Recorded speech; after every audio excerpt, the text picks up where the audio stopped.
Are you not entertained? Is this not why you were here?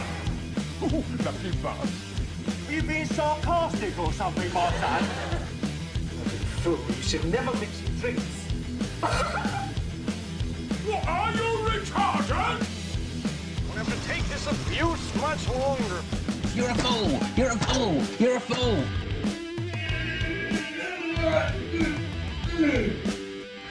Oh, that's what we call diarrhea. You think this is a fucking joke? This ain't Kenny camera. There's no hidden cameras. Oh shit, I've said fuck. Oh fuck, I've said shit. Don't be an arse. Get a weapon collector, Ross. I could knock him out in the shed. Are you kidding me? That is crazy.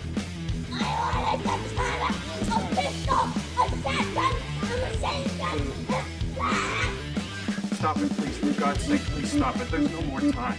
Is this not why you were here?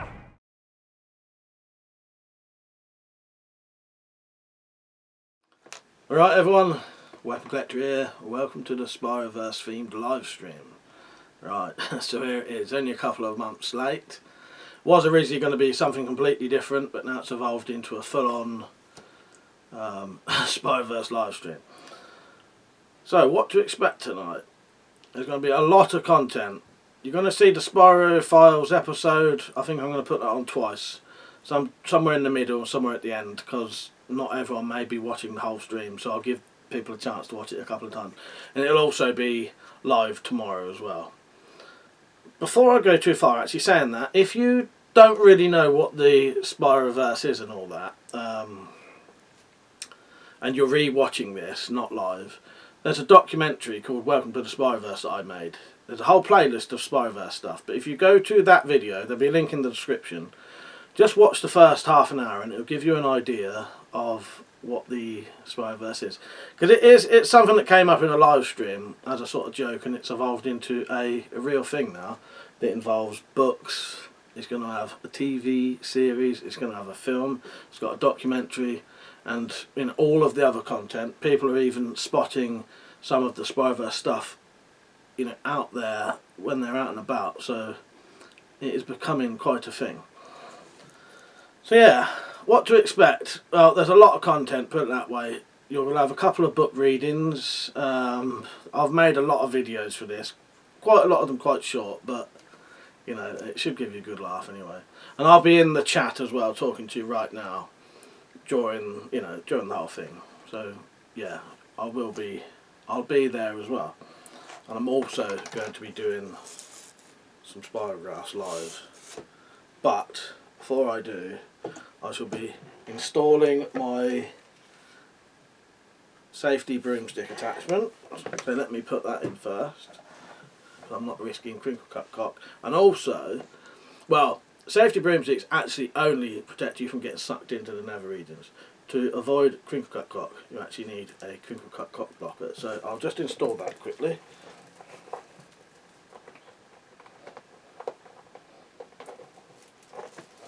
Alright, that's that ready. I can now do some Spirographs without any issues. Right, let's get down to it. So the first thing I think I'll play is some of the trailers that I got sent in. I got sent in, well, there was trailers, there was, you know, little sort of jokey videos and stuff like that relating to what we're going to be playing tonight. So I think I'll play those first. Right, so while they're playing, I'll be doing a Spirograph. You're not afraid of the dark, are you? Don't be afraid. Come with me.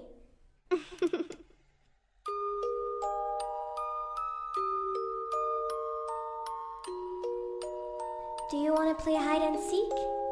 You hide, and I'll find you. You're going to die in there. Don't say I didn't warn you.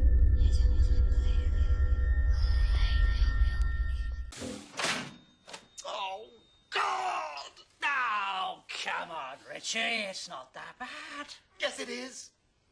I just trapped the tip of my penis in the till drawer. I was in the throes of a crinkle cut!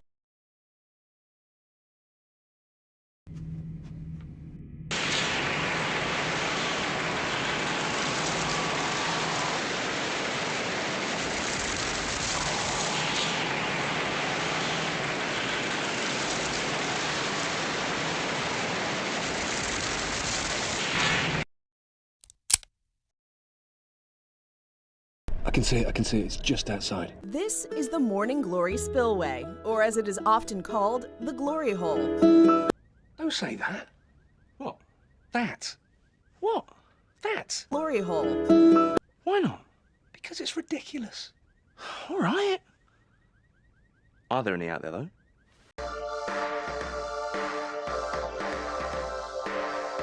Your Spyro mission today is to investigate a phenomenon known as a gory hole.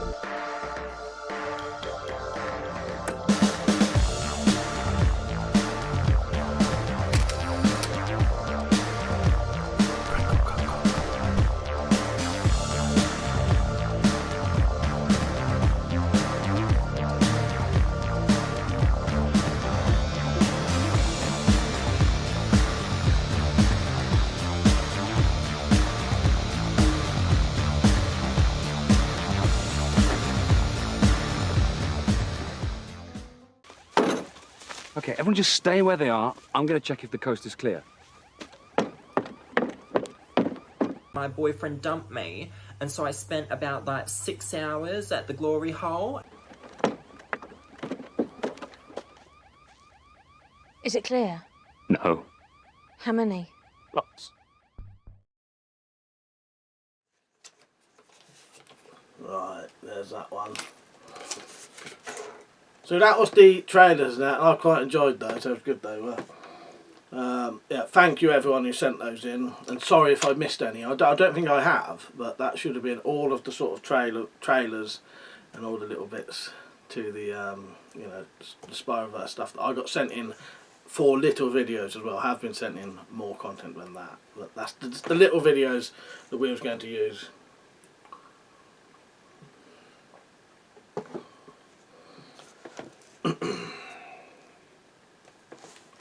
So I think what we're doing next is one of the book readings. So this will be the book reading for Beware Spiroverse by Z Not Z. This is the first book. If you've seen the documentary, I read that book on that one.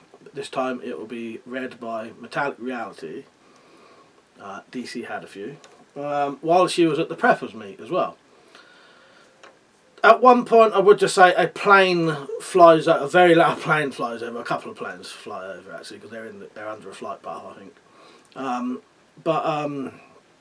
There's one bit where it was very loud, so I've tried to denoise that one little section. It's probably less than 30 seconds long. So if you notice the volume and the sound change, it's just for about 30 seconds. All right, it's a very good book reading. Very, very funny story, and yeah, I hope you enjoy it. So here is Beware the Spiroverse, read by Metallic Reality, aka DC Had a Few. Good evening, my lovely. I'm DC Had a Few. I'm here to tell you a couple of stories. You'll see I'm in disguise. This is because I'm deep undercover since we discovered the nether regions of the Spiroverse. Several weeks ago, we discovered the existence of the Spiroverse. Me and a few others have been investigating the things that occur down deep in the nether regions of the Spiroverse. This book is an account of one story of such a place. I hope you're sitting comfortably, because if you're a wrongdoer, this will be the last moment in your life that you feel the comfort you feel right now. Beware the Spiroverse. Arnold Finch was not a happy man. He had thought when he purchased Daphne Ellis's deck from the bank that he'd be able to swindle her out of some valuable antiques by undervaluing them. But the old bag didn't have any antiques. All she had was a very few slightly interesting looking items and a load of tat. Oh well, he'd just have to take the best looking pieces, not telling her what they might really be worth of course, and see what he could get for them. He should be able to make a bit of profit. He sighed heavily and pointed to a door. "What's in there?" he asked. "That's my children's bedroom. There won't be anything in there that you're interested in. Just some old toys," Daphne told him. Old toys, Arnold thought. Some of those might interest some collectors I know. And then another thought occurred to him. Why don't you ask your children to pay off your debt? He asked. Daphne's eyes started to fill, and then a couple of tears rolled down her cheeks. My children passed away many years ago, sir, she told him. Arnold had to admit he liked the way she called him sir. That wasn't what most people called him, although some of the names they called him did indeed start with an S. They were killed in a car accident, along with their father, when they were only 7 years old. You see, there was this van driver who... Yes, I'm sure it's all very sad, Arnold told her. But that's unimportant. I need to see what's in there. Then he pushed the door open and stepped into the room. When he stepped into the room and looked around, his eyes widened in surprise.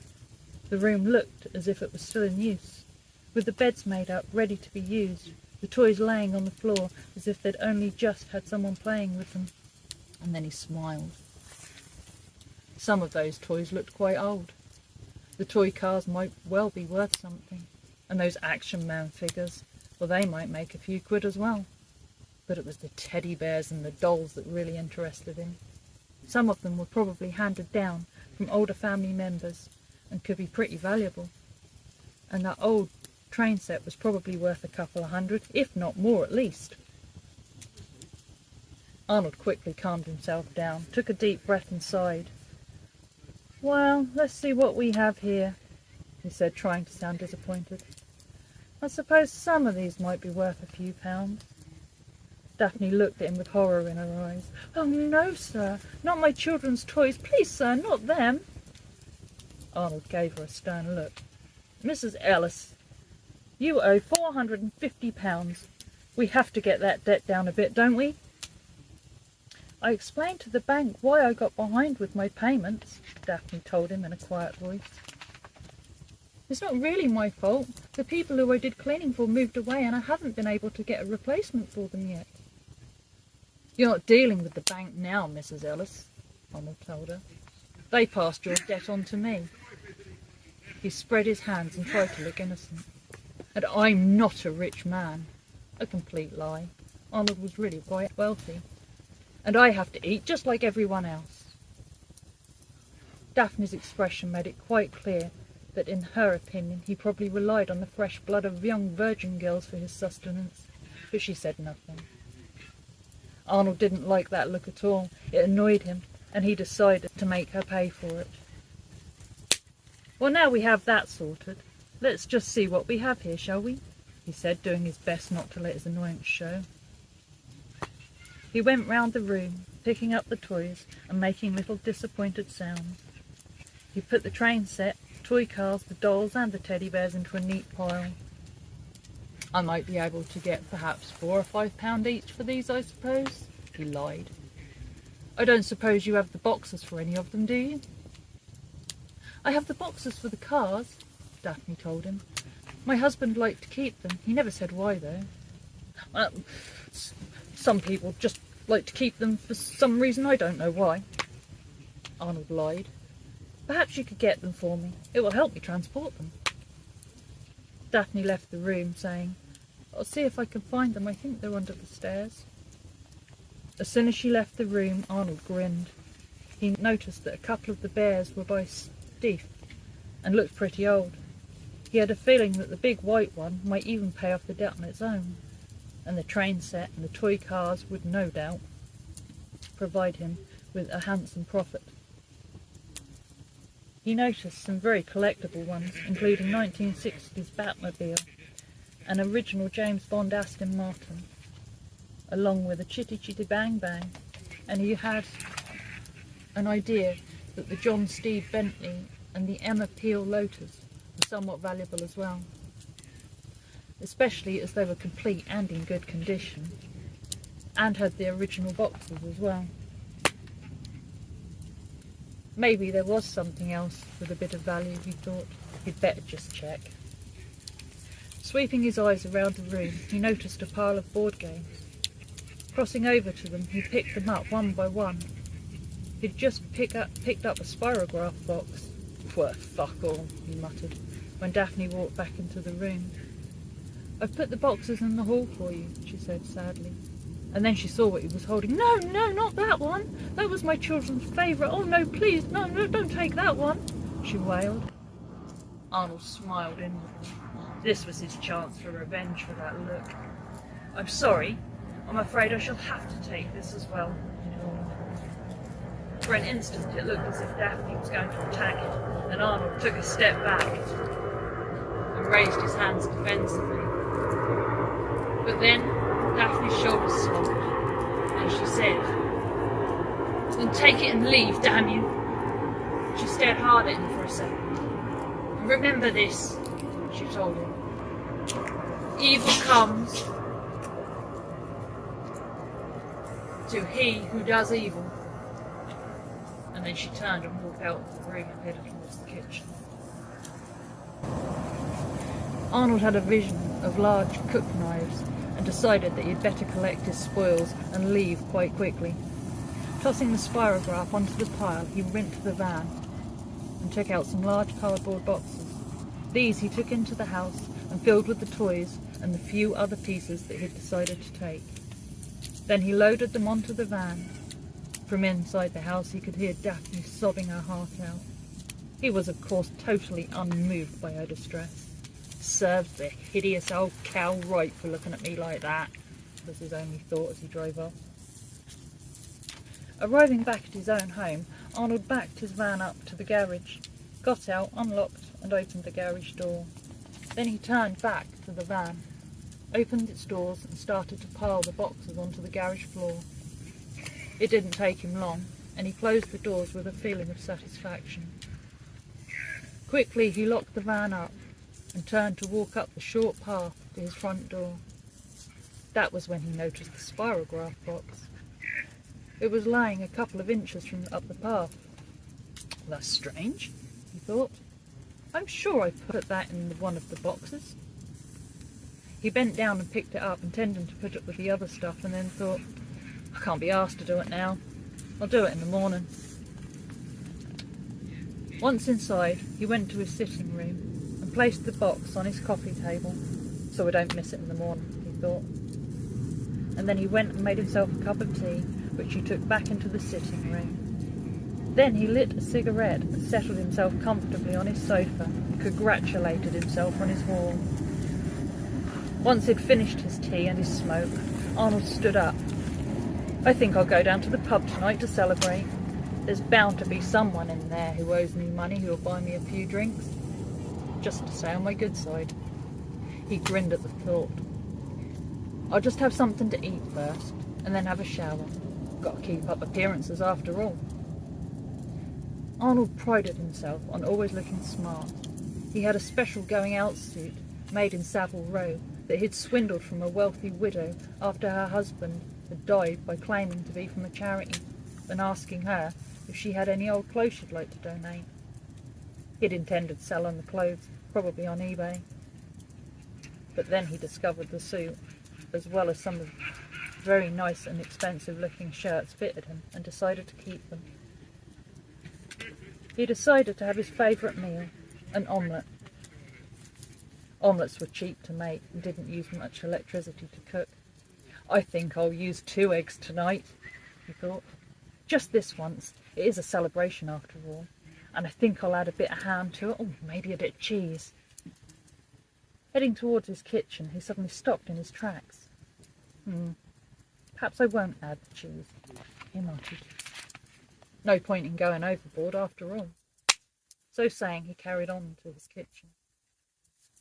As soon as he'd finished his meal, Arnold got up and went to his bathroom.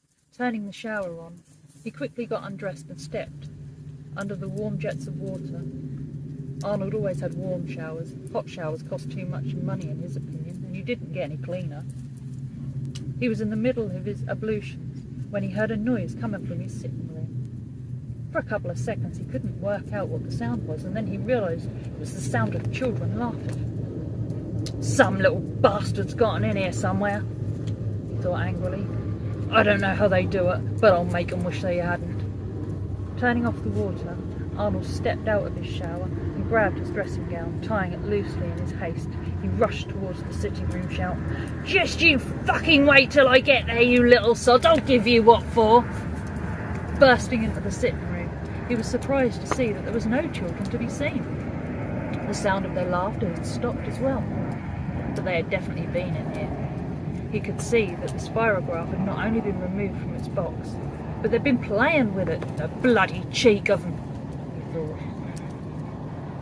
There was also a large sheet of paper on the coffee table with the funny little toothed wheels that the game used still attached, and some kind of design had been drawn onto it.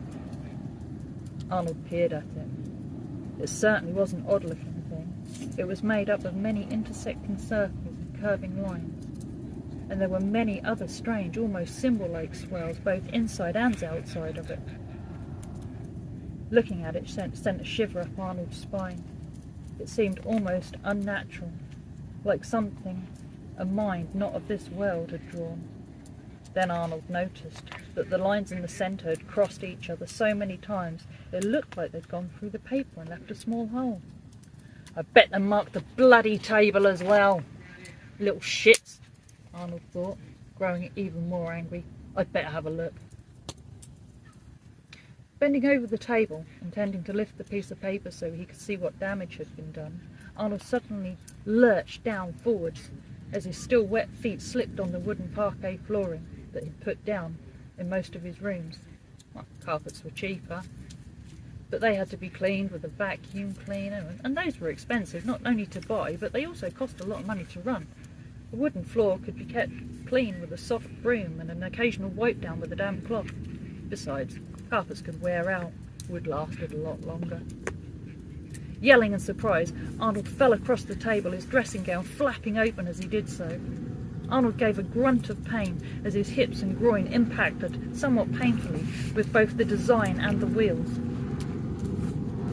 With a slight groan, Arnold grasped the edge of the table with both hands and started to carefully push himself up, remembering the pins had been used to hold the wheels down, and he didn't want there to be any accidents that might involve those. He had just managed to slowly raise his upper body when he realised with a shock that he couldn't lift his hips. "What the fuck?" he thought, and tried to raise his hips again. They wouldn't budge.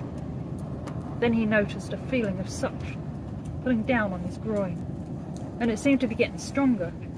In a rising panic, he tried once again to lift his hips from the table. That was when the pain started, slowly at first, but rising rapidly. His penis started to feel a bit sore. This changed quickly to first pain and then agony. It felt like something was chewing on his manhood, and with a terrified scream and almost superhuman strength, Arnold pushed hard on the table edge, thrust himself upwards with his hip. With an agonising pain shooting through his groin, Arnold jerked upright. He was free. Gingerly, Arnold felt his crotch. Something didn't feel right. He looked down and saw with horror what had happened. His foreskin had been almost completely ripped off. There was only a small fragment of it left around the tip of his penis. But the worst thing was, his penis had grooves cut into it. Grooves that went all the way round its circumference, and not only that, it was only attached to him by a tiny strip of flesh about the size of a piece of cotton. As he looked, the skin gave way, and his penis fell onto the floor with a light slap and rolled under the table. As he looked, Arnold noticed that strangely he wasn't bleeding. It was as if the terrible wound had been cauterized in some fashion. This was little consolation, though, and Arnold gave a piteous groan and turned, intending to get his phone from the bedroom and call an ambulance. It was then that he realised that the suction coming from the table had noticeably grown in strength. Not only that, it was getting stronger. Fearfully, Arnold twisted around and saw that a large hole had appeared in the table where the design had been, and the hole was getting wider with every second. He also noticed that his penis was still under the table, rapidly vibrating as the suction tried to pull it in every direction at once. Giving a scream of terror, Arnold turned his back to the door and started to run. But despite his best efforts, The suction pulled him steadily backwards towards the ever-growing hole, pulling his loosely tied dressing gown from his body. Desperately, Arnold flung his hands out and grabbed the door frame in front of him. He felt his legs rise up until he was parallel to the floor. Still the suction rose in strength. It was then he noticed the broom he'd used to sweep the floor leaning against the wall. It was close to him, and a sudden idea flashed into his head. He grabbed the broom and rammed its handle between his buttocks and up into his rectum. To his surprise, he felt a twinge of pleasure as he did so. That should stop me being sucked in, he thought. I'll be too long for it. Sadly for Arnold, his plan did not work. The suction grew ever greater in strength and he lost his grip. This time, though, he didn't land flat on the table. He felt something grab hold of him and turn him until he was suspended vertically over the ever-widening hole, and then with a despairing scream he was pulled rapidly down into the dark depths. 10 seconds later, the remains of the broom shot out of the hole in a spray of bristles and sliced pieces of wood, some of which had an unpleasant-looking brown stain on them. In a way, that made it look as if something hadn't liked the taste of them and had spat them out. One last scream of terror from Arnold followed them, and then there was silence. Hearing Arnold's screams, his neighbours rushed outside to see what was happening. Quickly realising that they were coming from Arnold's house, they rushed over to his house, and as they did so, the screaming stopped. Reaching the front door, they rang the doorbell. There was no reply, so they rang it again. The house remained silent. They quickly checked the back door, but that too was locked, and there was no answer to their knocking. They briefly discussed breaking a window to gain access, but decided against it. Arnold would probably sue them for the damage. So instead, one of them phoned the police, telling the operator what had happened. "It sounded like he was being murdered," she said, dramatically. This was somewhat ruined by another of his neighbours saying, just loud enough to be heard over the phone, "Bloody hope so, the bastard." PC Michael Maker was in the local park and was in the process of arresting a jogger who he'd caught having a shit behind some bushes when his radio crackled. He told the hapless jogger to wait while he answered and pull your fucking trackies up for God's sake. On being told to go and see what was happening at Arnold's address, he decided to let the jogger off with a quick bollocking. Being first on the scene of a possible GBH, or maybe even a murder, would do his career a lot more good than bringing in some bastard for having a crap in a public place. Having delivered said bollocking, and watched with great amusement as the jogger running off whilst trying not to move his clenched arse cheeks, PC Maker came to Arnold's address. Upon reaching his destination, he told the large group of neighbours to stand back. "This is now police business," he told them. "I shall deal with this." So saying so, he walked up to the door and rang the bell. "We've already tried that, you idiot," said a voice behind him.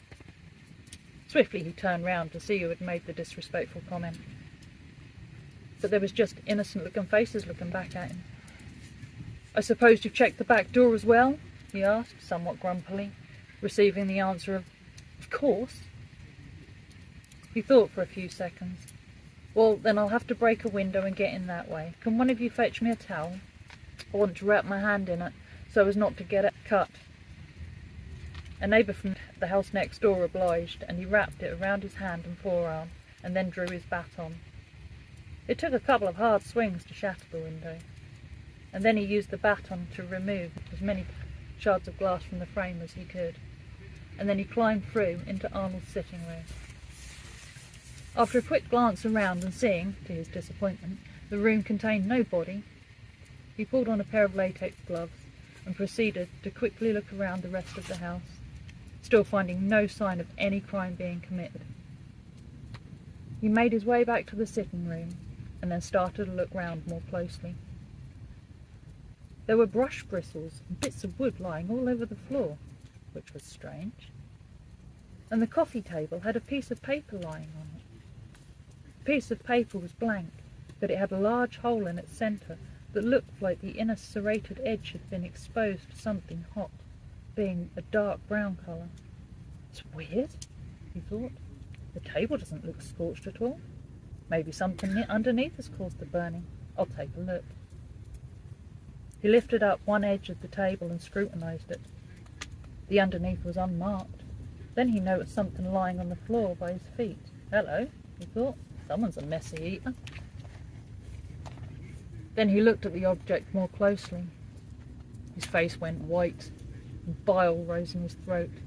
Making gagging noises, he ran to the front door, unlocked it and stepped outside. "Everybody keep back," he told the waiting neighbours with some difficulty. Now this is a crime scene.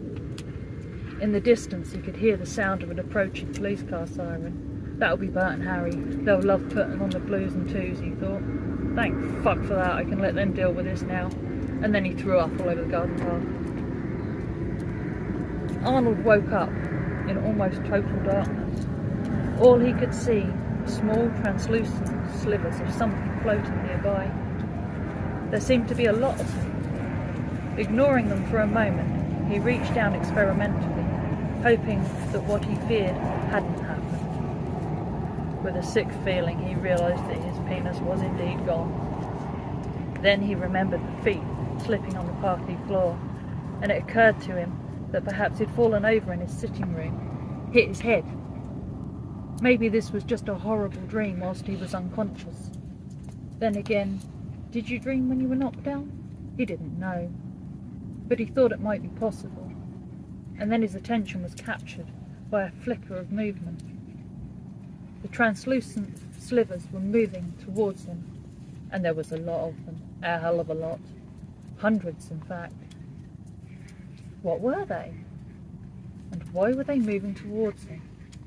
Arnold didn't know, but he had a terrible feeling he wasn't going to like it when he found out. As they got closer, he realised that they were flat discs, very like the spirograph ones he'd seen on the coffee table. No, he was wrong. They were spirograph discs, but these didn't seem to be made out of plastic. Their material looked more like glass. Slowly the discs moved closer. He twisted round and saw with horror that the discs were all around him. Closer and closer came the discs, until they were inches from his body. Then they began to spin and move towards him at once. Arnold screamed in pain as the discs made contact with his body and their teeth bit into his body. Now the discs moved forward more slowly, and Arnold could see minuscule pieces of his flesh spurting out and then forming a red cloud that slowly floated away into the surrounding darkness. Then he saw no more as the discs bit into his eyes, and with a whining sound bit into his skull. For what seemed like forever, Arnold was held in this place as the discs did their work, and then at last the discs finally cut their way through his skull and into his brain. He felt no more. Desk Sergeant Osbert Lesby. Osbert had been put on desk duty for being a bit too enthusiastic with his baton and or taser when arresting unresisting suspects, to such an extent that if anyone complained of rough treatment, they'd be told, "That's nothing. You should just be glad it isn't Sergeant Lesby, haven't you? You'd know all about that." He was on his way to the canteen for his lunch when he saw DC Hadifew walking towards him, with a look of consternation on her face. "There you are, Sarge," she said. "There's a problem with PC Macca. There's something wrong with him. I found him outside, sitting against the wall, crying. I've put him in one of the interview rooms. I'll show you." Following her as she led the way, Osbert wondered what on earth could be wrong with PC Macca. The lad was normally so solid as a rock. On entering the room, Osbert was shocked to find that PC Macca sat with his elbows resting on the table, with an untouched cup of tea in front of him, and his face buried in his hands, sobbing softly. Making his way to the table, Osbert sat down in front of the distraught constable and asked gently, "What is it, lad? What's happened to cause all this?" PC Macca raised his face from his hand and looked at the sergeant. A look of revulsion mixed with dismay on his face. "I saw it, Sarge," he blurted. "I was the first one to see it, and at first I thought it was a piece of hot dog some messy eater had dropped on the floor. And some mice had nibbled at it. But it wasn't, Sarge, it wasn't. It was a cock. A crinkle cut cock!" Then he covered his face with his hands once again as Osbert sat aghast, trying to ignore the vision forming in his mind. And he heard the softly spoken words, "I'll never eat a hot dog again." Arnold woke up.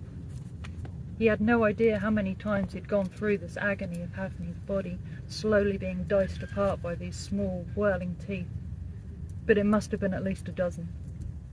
"I must have died and gone to hell," he muttered, as he watched the discs form up once again. Then he heard a voice in his head. It was a soft voice that somehow managed to sound a bit plasticky. "No," said the voice, "you're not dead. In fact, even if you wished it to be so, you will never be allowed to die. And no, you are not in hell. You're in our realm, and here you will stay as our plaything." Arnold then realized that it was to be his fate to be slowly diced apart, again and again and again for all eternity, and he gave a scream of utter despair once more as the discs started spinning and closing in around him. Epilogue. Daphne Ellis opened her front door the next morning, intending to go to the local shop to buy some milk. As she stepped outside, she noticed something lying on the path in front of her. With a small shock, she realized it was the spirograph box that Arnold had taken from her the day before. Well, well, she thought. Mr. Finch knew how much it meant to me, and had had second thoughts about keeping it. Maybe I misjudged him. Perhaps he isn't so bad after all. Then she picked up the box and carried it inside up to the children's bedroom, where she placed it on top of the pile of board games. "There," she said, "back in its proper place." Then she went downstairs, left the house, and went to buy her milk. Meanwhile, in another place, first star on the left, carry on till midnight, Arnold Finch kept screaming, screaming, and screaming, forever. The end.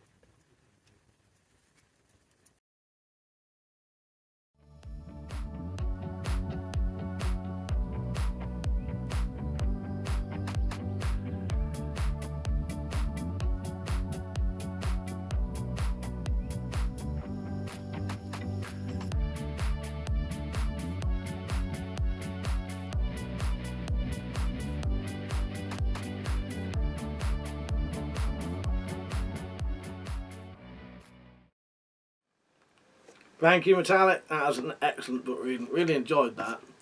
What kept making it even funnier for me when I was editing that is I could hear your friend laughing in the background. It's a funny story anyway, but that made it even funnier. So yes, there you go. I hope you enjoyed that. Oh, and these are for sale, by the way.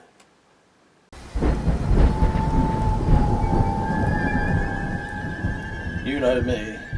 It's frightening how many Spyro books I've published. And here they are, all 2 of them.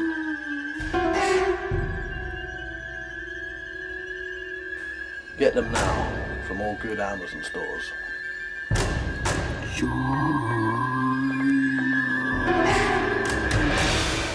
From WC and Z0Z, we introduce Tales from the Spiroverse. If you only buy one Spyro book, buy these, which is all of them. To order, just click the links in the description.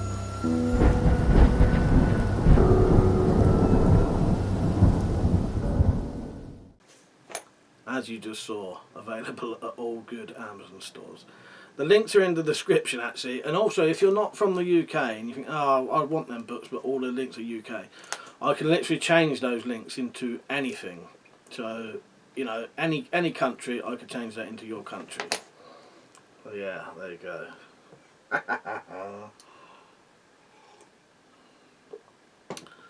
I shall better get down doing another spirograph, I think. Yeah, hopefully I'm safe though. But here's a warning, just in case you're tempted to do one without the right equipment. Good evening. Tonight on Tales from the Spiroverse, we'll tell you the cautionary tale of Monty the dog. A dog who was found in a house completely covered in gore. All the walls had pyrographic pictographs drawn on them, and the pup in question was found covered in blood, and no remains of his owners were ever found. To this day, Monty the dog won't go near spirographs because spirographs are bad. One day we were doing spirographs and we asked Monty, would you like to do a spirograph with us? No, spirograph.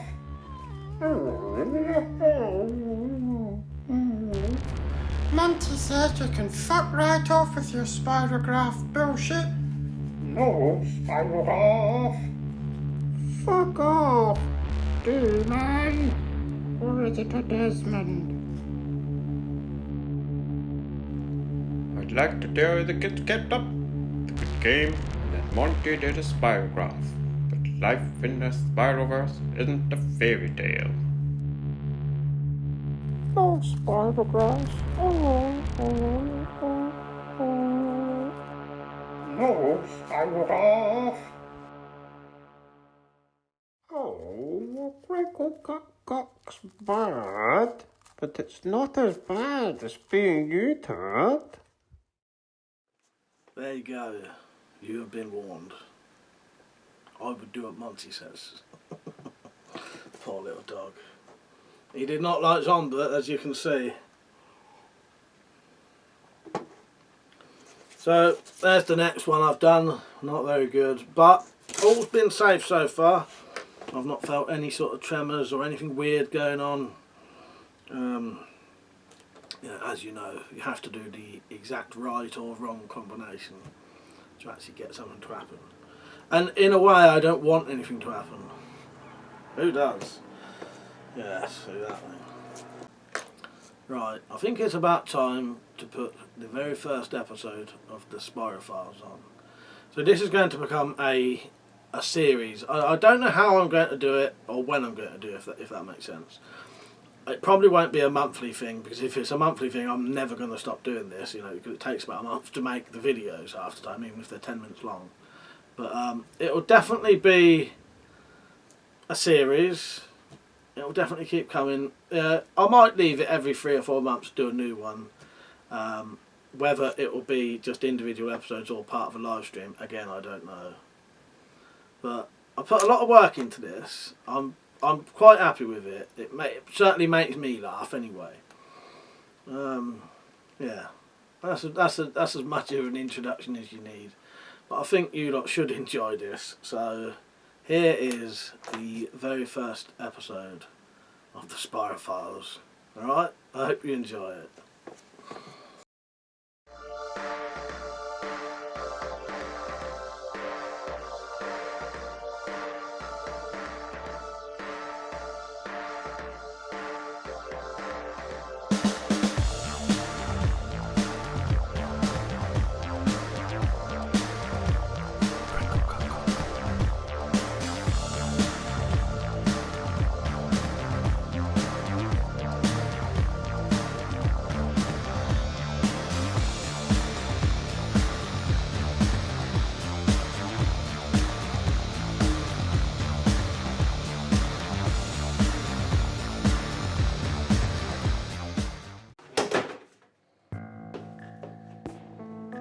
Every week now, these tapes from the Spiroverse hunting and intelligence team turn up. They are now arriving more and more regularly. Spiroverse incidents are getting more common as technology progresses. It is my job to investigate these often deadly Spyro phenomenon.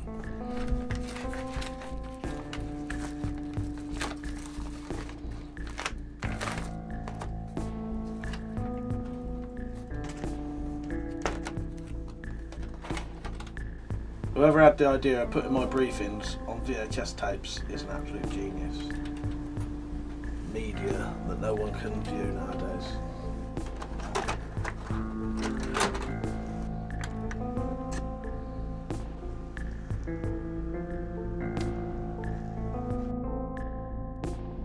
Your Spyro mission today is to investigate a phenomenon known as a gory hole, a Spyro demon portal trap used to hypnotize and then lure unsuspecting toilet patrons into inserting parts of their body into a Spyro nether region's portal and then crinkle, cut and sever said appendage. You must infiltrate the toilet block, find the gory hole and destroy it. Standard equipment only. No guns and no need for a safety broomstick attachment because this Spyro portal was created for the removal of body parts only. But still be very careful because all Spyro portals are highly dangerous. Commence mission immediately. Location will be sent via text. The toilet block should be quite easy to recognize due to its brown crinkle cut outer walls. This tape will self-destruct in 5 seconds.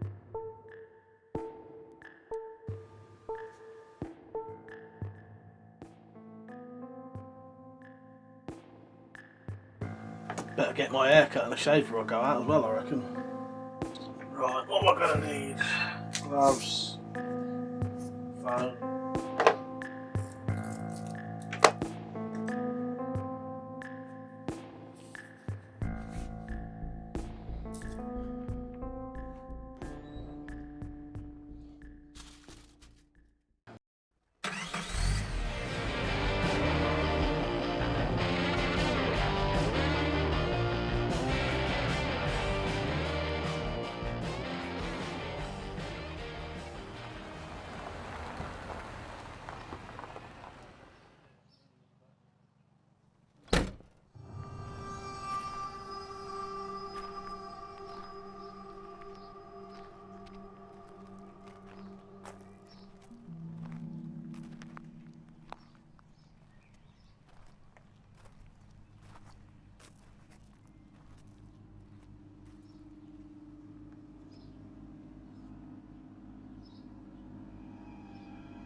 Bollocks, I forgot my torch. Oh, I need pictures anyway, so I'll just use the flash on my camera till I can find the light switch.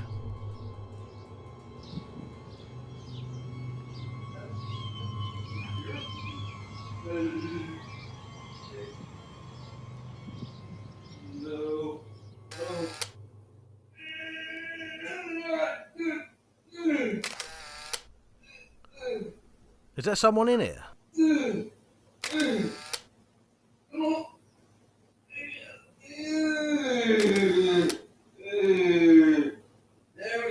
Fucking hell, mate, you alright?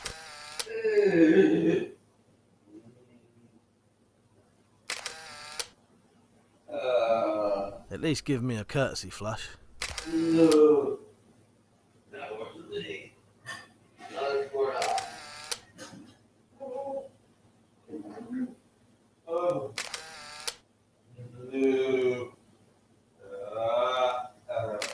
Fucking hell, it stinks in here.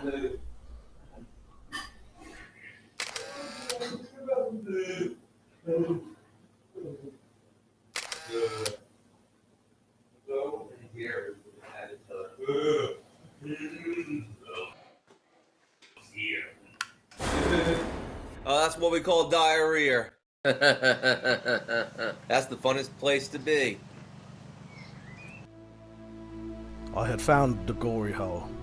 From my research, I had discovered it will open when an appendage is put near it. Time to put the carrot to good use.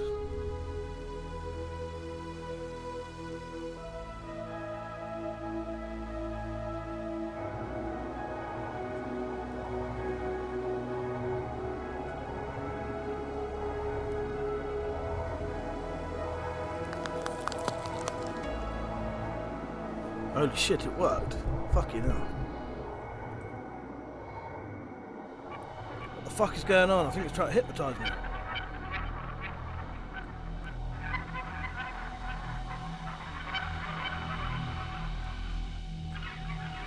Must resist putting my finger in. Fuck.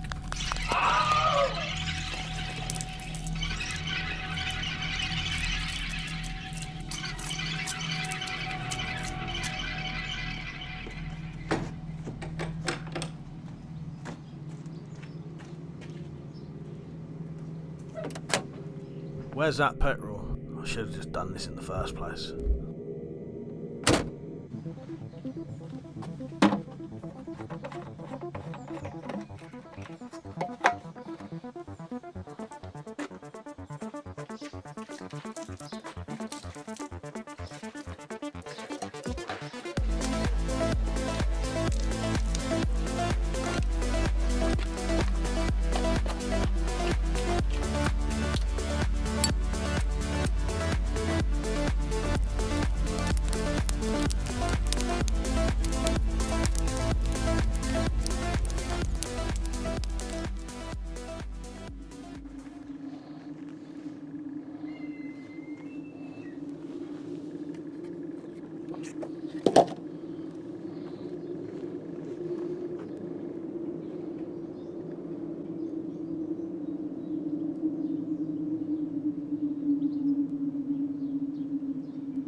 That was a close call. I may have lost a finger, but technological advances are amazing now. I should be able to sort that out soon. Luckily, the news reports only think the incident was arson. I wonder who the red-headed diarrhea man was, and will I ever cross paths with him again? Only time will tell. So, as I wait for the next tape to arrive, I can close this Spyro-file case for good.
That's the funnest place to be. So there you go. What did you think? I hope you enjoyed it. I thought that was yeah. I made it myself, but I did think that was quite funny personally. Yes. Right, I hope you enjoyed it. Thank you everyone who contributed to the graffiti and that. I didn't get as much as people. A lot of people promised me some, but didn't get time to do it. But it was great anyway, and you'll be able to see some of that later on because it was only flashing up for a second. You may not have been able to read it properly, so don't worry about that. You will definitely be able to see it again. And also, you may have seen a new product. So, if you've ever wondered what these are or how to use them, this is how. Today we are talking about Crinkle Cut cock blockers. If you've ever wanted to do a spirograph and been scared that you may receive Crinkle Cut Cock, we have the ideal solution for you.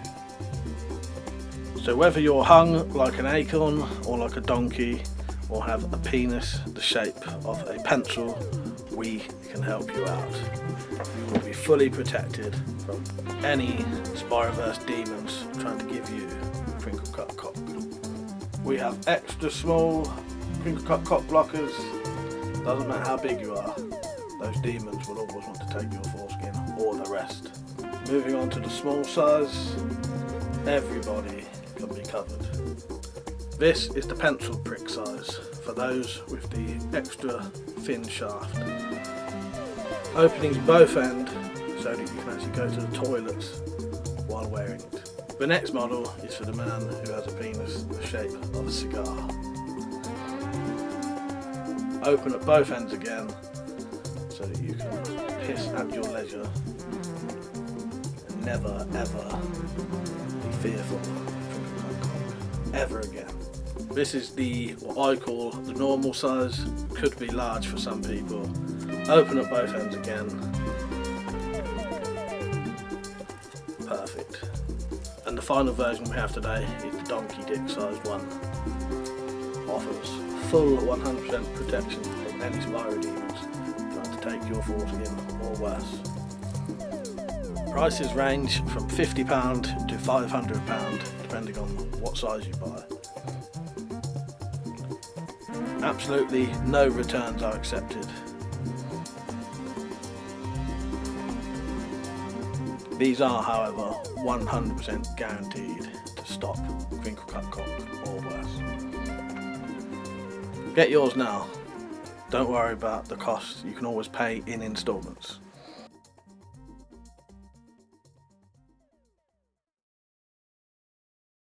There you go, sizes to fit everyone. I've got mine installed and my safety broomstick just in case, because I do not want to be sucked into the Spiroverse.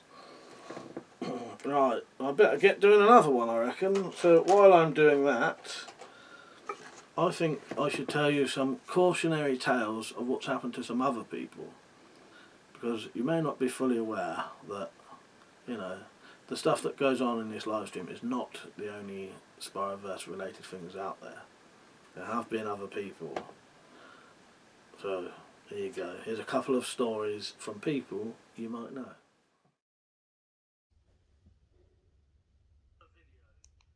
Regarding the Spiroverse stuff that I do, because there's going to be a long Spiroverse themed live stream soon. So I thought I'd just let you know what's going to be happening with it. Oh, the Spirograph. I've got one of those in my daughter's room. Let me go get that thing so I can make a video.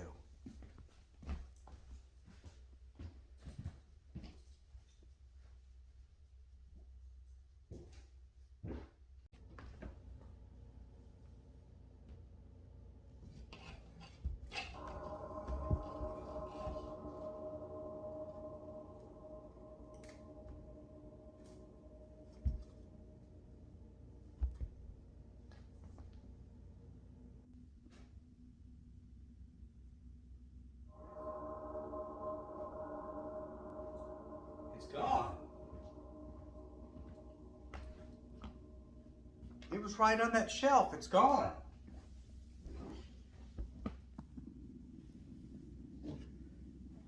Well, I'll have to tell him I can't make the video because I can't find the Spirograph. It's gone. What this will be is going to be a premiere video, which is essentially a very long video with a live chat down the side. So it won't essentially be live, but it will be live, you know, be playing live, you know, you can chat down the side with me. And when it finishes, we'll do a live stream and then a late night live stream.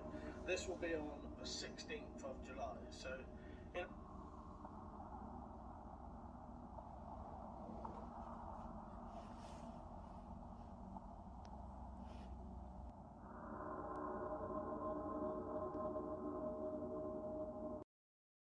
It all started when I was a small boy and my father bought me a Spirograph. First I thought it was fun, it was great.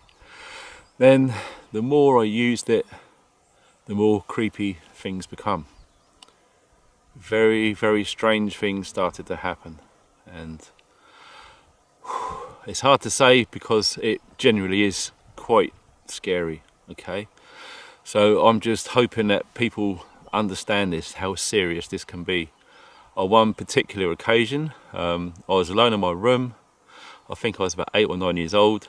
It was bedtime. I got the spirograph out, and I just started going around and around and around.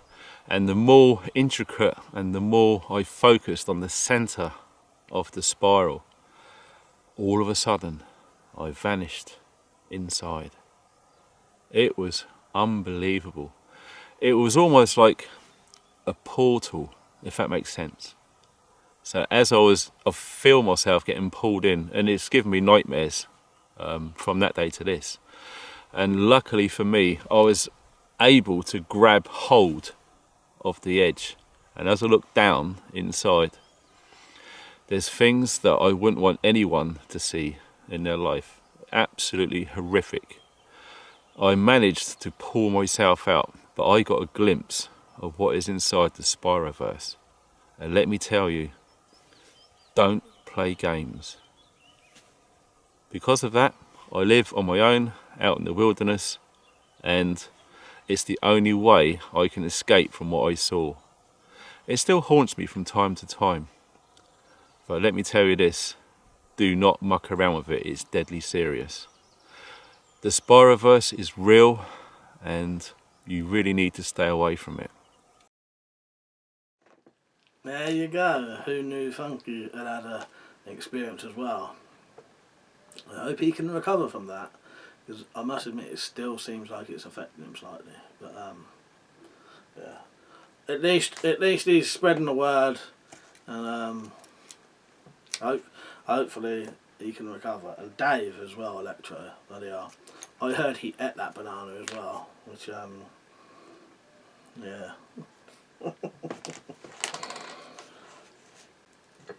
I would just say to both of those two though, if you're ever tempted to do spirographs ever again, please wear a safety broomstick attachment.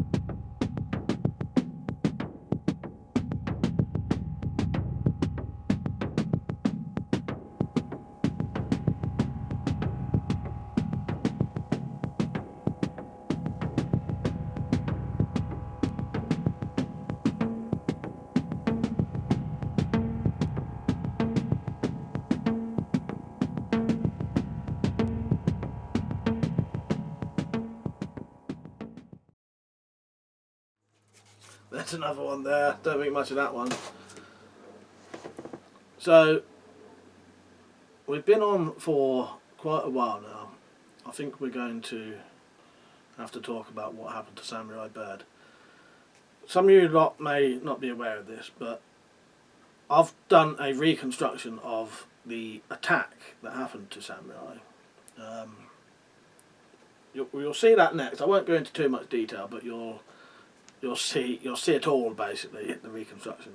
But basically, Samurai was on the very first live stream where the Spiroverse stuff came up, and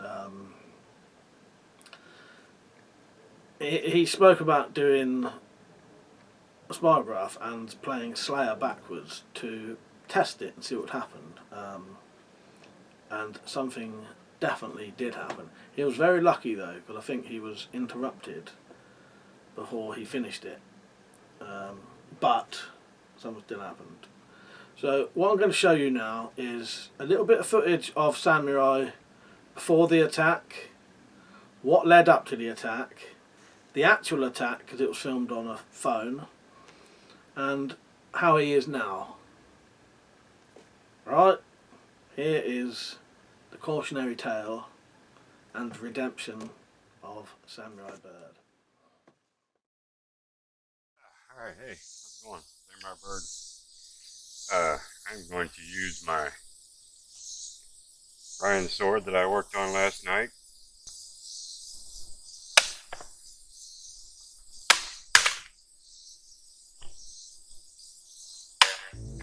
Samurai Bartle, I'm going to go look for my kid's Spyro. You'll be on later. Yeah, I will be, definitely. I'll definitely be on later. He said, I think if I use the Spyro put Slayer on backwards, I might be an idea of what we're up against. Just be careful though. Samurai, definitely tie a chain around your waist or something, or at least stick a broom through your belt loop. And if they're trying to suck you down the hole, the broom will stop you going in. Samurai Bar's better. Thanks, Mark. I'll catch you later. That's if you can get back on. You know, I'm quite worried now. If you're going to do a spy, well, let's all wish Samurai Bird good luck. Good luck, mate. Please come back.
What the hell is that?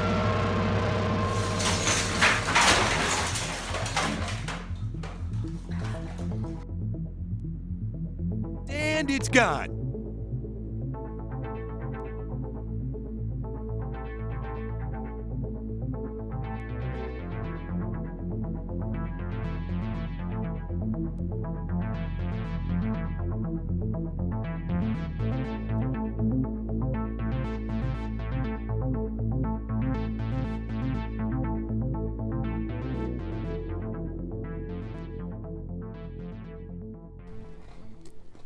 Bertie the Bruiser.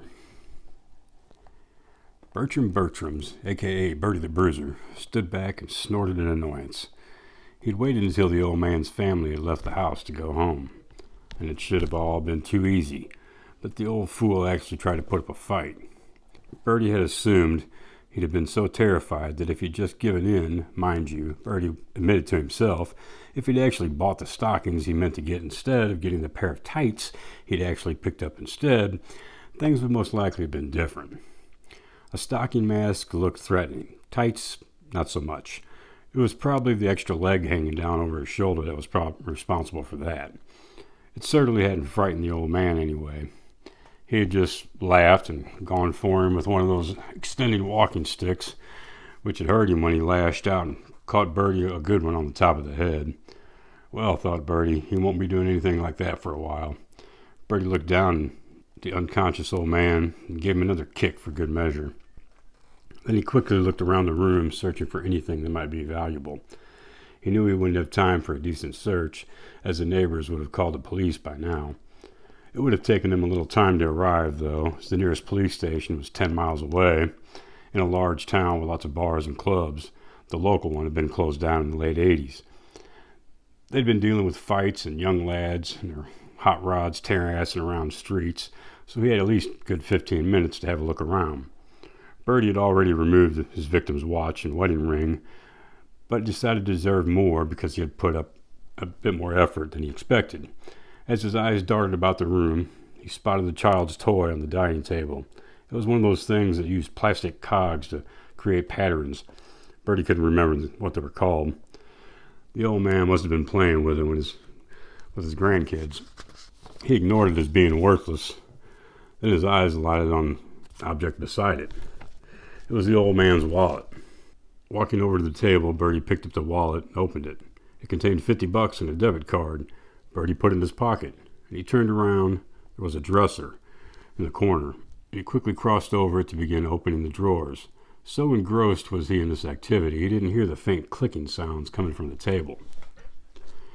Bertie had just started on the bottom drawer when he felt something tug at him. Surprised, he quickly looked over his shoulder, but there was no one there. Putting it down to his imagination, he returned to searching the drawer. A few seconds later, he felt another tug, then a strong pull. Standing up, he turned around angrily. What the fuck's going on here, he thought. The pull quickly grew stronger, and Bertie found himself being drawn towards the table. Bertie didn't like this one bit and started struggling to break free, but he couldn't. As he was pulled closer and closer to the table, Bertie could see a large and quickly growing larger hole in the middle of the pattern maker. Now half frightened out of his wits, Bertie began to scream for help, but no one came to help him. His fate was now sealed. Screaming, crying, and urinating copiously in terror, Bertie was dragged closer and closer to this now gaping hole in the table. The next day, D.S. Hadafew walked into the front room and gazed at the upturned chairs and broken ornaments. Mr. Arbuthnot certainly put up a struggle, she thought. All the same, he should have just locked himself in his bedroom and called us, then he wouldn't be in the hospital now. Then she noticed a sheet of paper lying on the table. It had a large circular hole with the burnt inside edges. Suddenly an unpleasant memory came to her, and she muttered, "Oh shit." Hadafew had been in a good mood. She'd recently been promoted, and her work on a recent case had helped her enormously. The annual meet-up of the not-quite-ready-yet society had descended into violence after one of its members, a tall, bald fellow with a goatee, had gone mad. Apparently someone snagged the last cheeseburger that he'd just finished cooking, which made him somewhat angry, and then, to enrage him even more, he discovered that someone had stolen his last Rolo. He had gone for other members, wielding a vicious-looking tactical spatula, and created mayhem before running off. Through sheer hard work, and not a little luck, Hadafew had located him in a cave in Wisconsin. When arrested, he'd been eating a rat and raving about how the sheep people had it in for him. This was now her chance to show what she could really do, and she was on her own without DCI Glitzliver being present. DCI Glitzliver was at the moment in the local hospital having his trousers surgically removed. He zipped up far too quickly after relieving himself and had got himself horribly caught in his zipper. He'd been carried out of the station sobbing piteously, moaning that he was ruined for life and that it was going to be Crinkle Cut forever. Cautiously, Hadafew approached the table and looked under it. Seeing nothing, she breathed a sigh of relief. Thank fuck for that, she thought. There's no cock there, Crinkle Cut or otherwise. One thing was strange, though. The old man's wallet and wedding ring were still placed next to the sheet of paper. She wondered why the burglar hadn't taken them. Maybe he just ran off in a panic after he assaulted the old man, she thought. But then she looked again at the piece of paper, remembering the Arnold Finch case. No sign had ever been found of Mr. Finch. Not even a single body part had ever turned up. Or maybe he didn't run anywhere, she muttered to herself. Straightening up, she continued searching the room for clues, but with growing certainty that whoever the burglar was, he had disappeared for good. Bertie suddenly woke up, suspended in a bright circle of light. The first thing he did was try and move. He couldn't. Not even his head. Shit, my fucking neck's broke, he yelled in fear. No, it isn't, a strange voice said, surrounding the darkness. Bertie didn't like the sound of that voice in the slightest. It didn't sound human at all. Then why can't I fucking move then, Bertie said angrily. Because we won't allow you to, the voice told him. You won't allow me to? Bertie shouted in rage. Let me go, you bastards. Let me go. I want to see whoever's in charge now. For a few seconds there was silence. Then the voice spoke again. It sounded amused. I see. You think we are your police force. We are not. Who are you then? Bertie asked, surprised. We are vengeance, the voice replied. You have been judged and found guilty. Your punishment will now begin. Oh, and don't think you will die from it. We won't allow that either. Bertie heard a sort of whizzing and buzzing sound start up beneath him, and he felt his legs being pulled slightly apart. The sound grew louder, and he was just wondering what it was when the two spiked discs bit into his flesh. He screamed in agony as they cut slowly into his scrotum, slicing both his testicles in half before moving up and cutting his penis lengthways into 4 pieces from base to tip. Continuing upwards, they chewed their way through his pelvis up into his intestines. Once there, they began to move around, turning everything to a kind of meaty porridge. Bertie screamed even more loudly and voided his bowels with gusto. A sticky flow of vile-smelling excrement joined the tiny flakes of blood, flesh, and bone floating off into the surrounding darkness. Satisfied with their work so far, the discs moved upwards, cutting into Bertie's heart before quickly moving up to his throat and into his mouth. Bertie felt the spikes biting his palate, and his screams grew even louder. Then just before the disc bit into his brain, he heard the voice speak once more. "Do not think this is the end of your punishment. This is just your first time. You will be punished like this again, forever in fact. There will be no release from it, not ever." And Bertie screamed again, this time, though, it was in despair. Mr. Arbuthnot made a full recovery and went home. He often wondered what had happened to the spirograph he left on the table. Why would anyone bother to steal that, he wondered. Several days had passed, and Mr. Arbuthnot stepped out of his front door and nearly tripped on a package in his garden path. Seeing his name and address written on it in a strangely flowing script, he opened it. Inside was a brand new Spirograph Deluxe playset. The end. And now, to the insane asylum.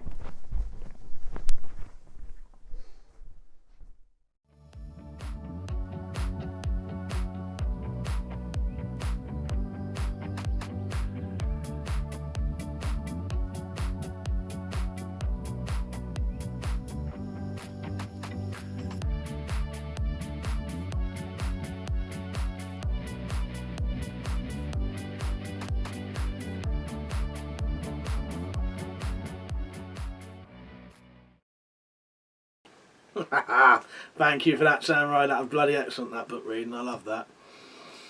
Oh, God. Yes, and good story as well, Zed. Zed, not Z, wrote that one. That was a little short story for us. I thought that was great. Yes.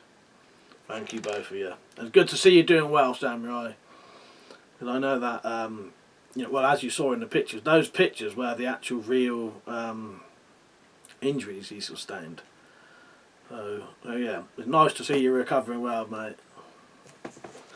So, where should we go to now? I had this shoved under my door the other day. I wonder what that is. What do you mean there's no food? I'm sorry, sir. There is no food. But we're starving here. Sir, there is nothing we can do. Well, what about my family?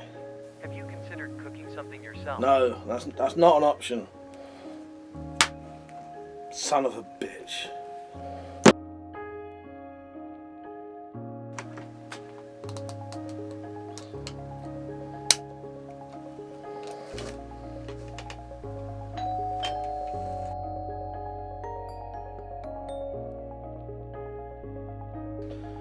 What is that?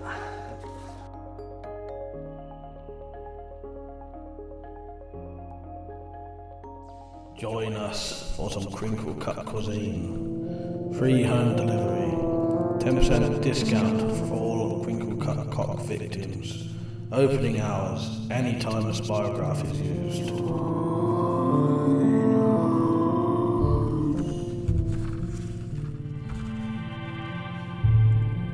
All menu items marked free are available when ordered after doing a spirograph. Similar to that shown on this menu. You will receive all the free options and much more.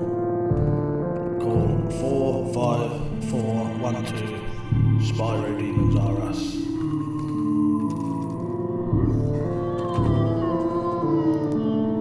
We shall be waiting for you in the Spiroverse Nether regions.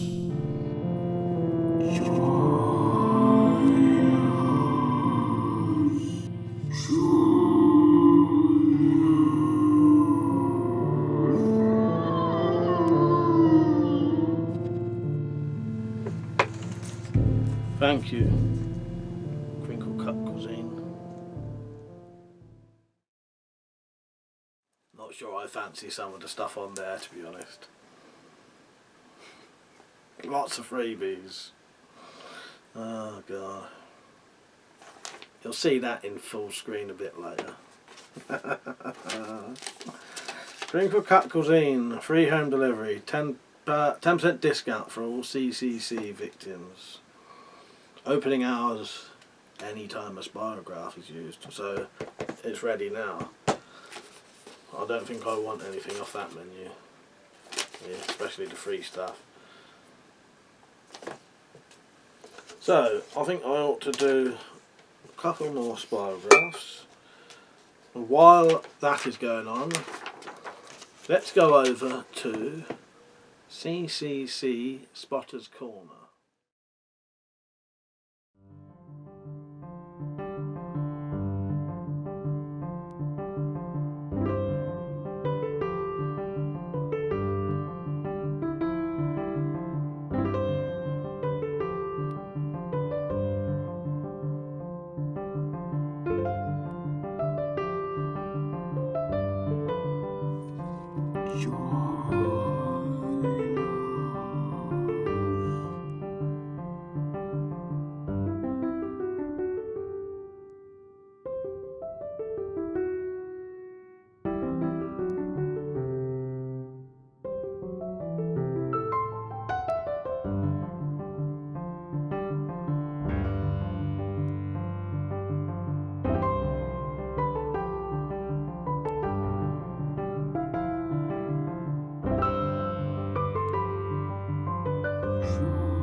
Right, that's the CCC Spotter's Corner.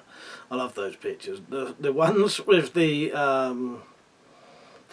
ones with the skip, I didn't actually notice there was a crinkle cut cock on the floor until someone, the bloke Ben, sent me the close up of that. Bloody hell! Oh Ben, thank you for that donation, by the way. I appreciate that. Fucking hell. Yeah, that cracked me up. That was brilliant. So you also got to see Metallic Reality's graffiti for the Spyro Files close-up, so you got to read that properly. Oh, and also there was Mark Desard's paintings, which one of those paintings is actually available on my merchandise store, as well as some other merchandise. You may not be aware of this, but you can get yourself a Spyro Hunting and Intel Team card. So it's a sticker, but you just cut it out, stick it on a piece of card, and it has the front and the back on it.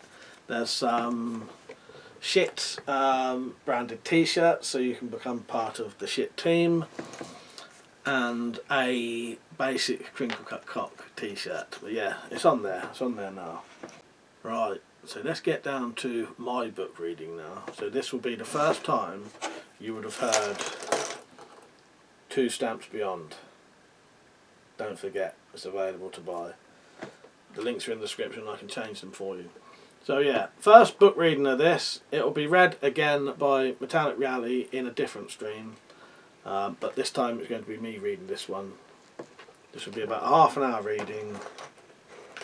And yeah, I hope you enjoy it. See you in a bit. 2 Stamps Beyond by Z0Z7. Denise Crawford looked up at her husband and said, "Go on, Terry, you have a go. I'll pay. She's very good." Terry looked down at the fortune teller, scepticism written across his face. Still, he'd had a good day so far, having had a couple of drinks in the pub before he and Denise had come to the local fete. Then he'd managed to pick up a couple of bottles of craft beers and had frightened the old fool in front of him in the queue from buying the last bottle of farmhouse cider. "Okay," he replied. "Why not? It should be good for a laugh." He knew what sort of thing she'd tell him anyway. It would be similar to the load of crap she'd told Denise, he was sure. There'd be something about suffering a loss, followed by happiness. What a load of bollocks. He'd rip her stupid predictions apart, and it would serve her right. He hadn't liked the way the daft cad noticed Denise's swollen eye and looked at him suspiciously before asking if she was okay. Denise had, as usual, said she was fine. She had just hit herself with the handle of the vacuum cleaner when she'd bent down to remove a bit of tissue that had blocked the thing up. The fortune teller hadn't looked like she'd believed her. Denise stood up and Terry took her place at the table. Madame Esmeralda handed Terry a pack of cards and asked him to shuffle them, think of a question he wanted answered, then hand them back to her with their faces downwards whilst keeping his question in his mind. Terry did so. Madame Esmeralda stared at them for a second, looking confused, but then started to lay them out in a pattern she preferred to use. One by one she laid them out, saying nothing, her face slowly going pale. Once they were laid out, she stared at them for 30 seconds, and then forcing a smile, she started talking, telling him he'd have a long life and receive everything he deserved. Then she gathered the cards back up and told them she was going to take a break and thanked them for visiting her stall. "It's been an interesting experience," she told them, quickly stuffing the cards into her bag and hurrying away. Terry stood up feeling a bit disgruntled. "Oh, fuck me, that wasn't great, was it?" The bloody witch only looked at those stupid cards for 30 seconds, then ran off. "Perhaps she had a sudden need for the loo," Denise suggested. "She was diddling us, that's what she was doing," Terry snapped. "Why are you defending her?" Denise took a step backwards, her eyes fearful. "I'm not defending her, Terry. I just said she might have needed..." Terry took a step forward. "Are you calling me a liar?" he interrupted, his face full of suppressed anger. "No, Terry, I'm not. You're quite right as usual, and I was in the wrong," Denise said desperately.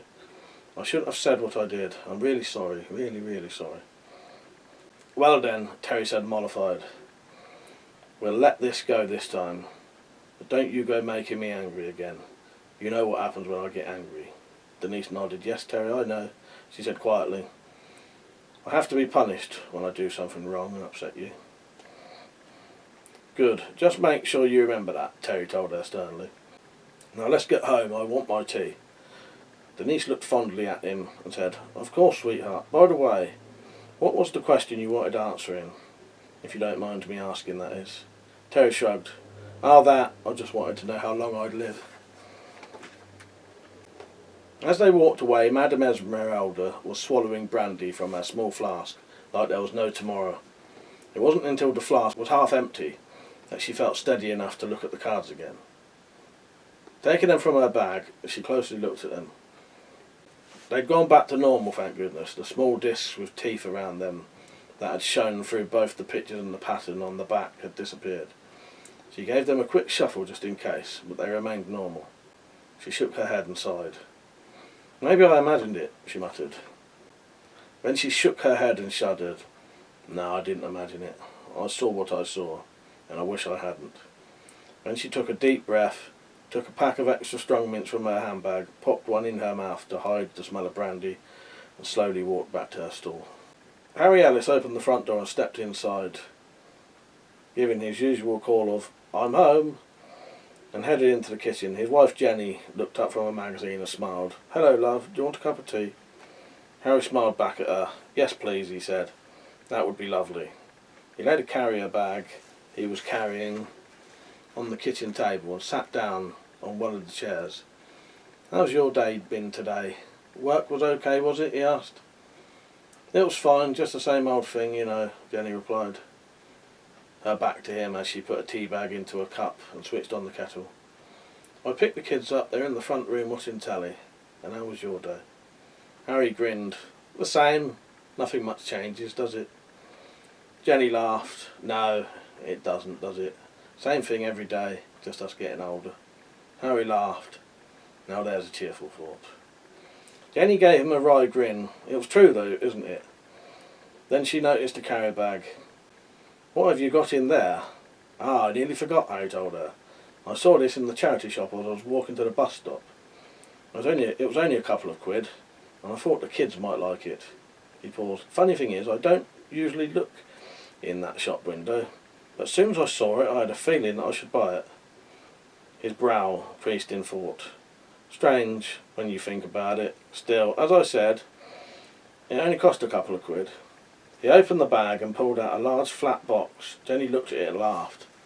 "One of those? I suppose they might like it. They were quite popular when I was young." She laughed again.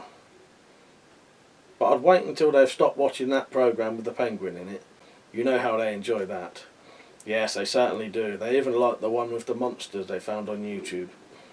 "Don't mention that," Jenny told him. "I had a nightmare after I saw it. I dreamt I was being chased by a hooting penguin with a flamethrower."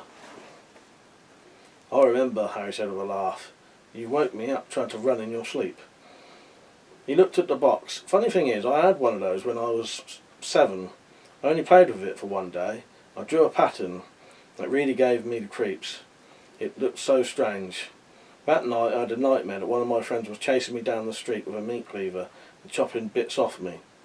He laughed again. "I threw the thing in the cupboard and never used it again." "I hope that doesn't happen to Lenny and Alice," Jenny said, sounding slightly worried. "Oh, I wouldn't worry about it," he said.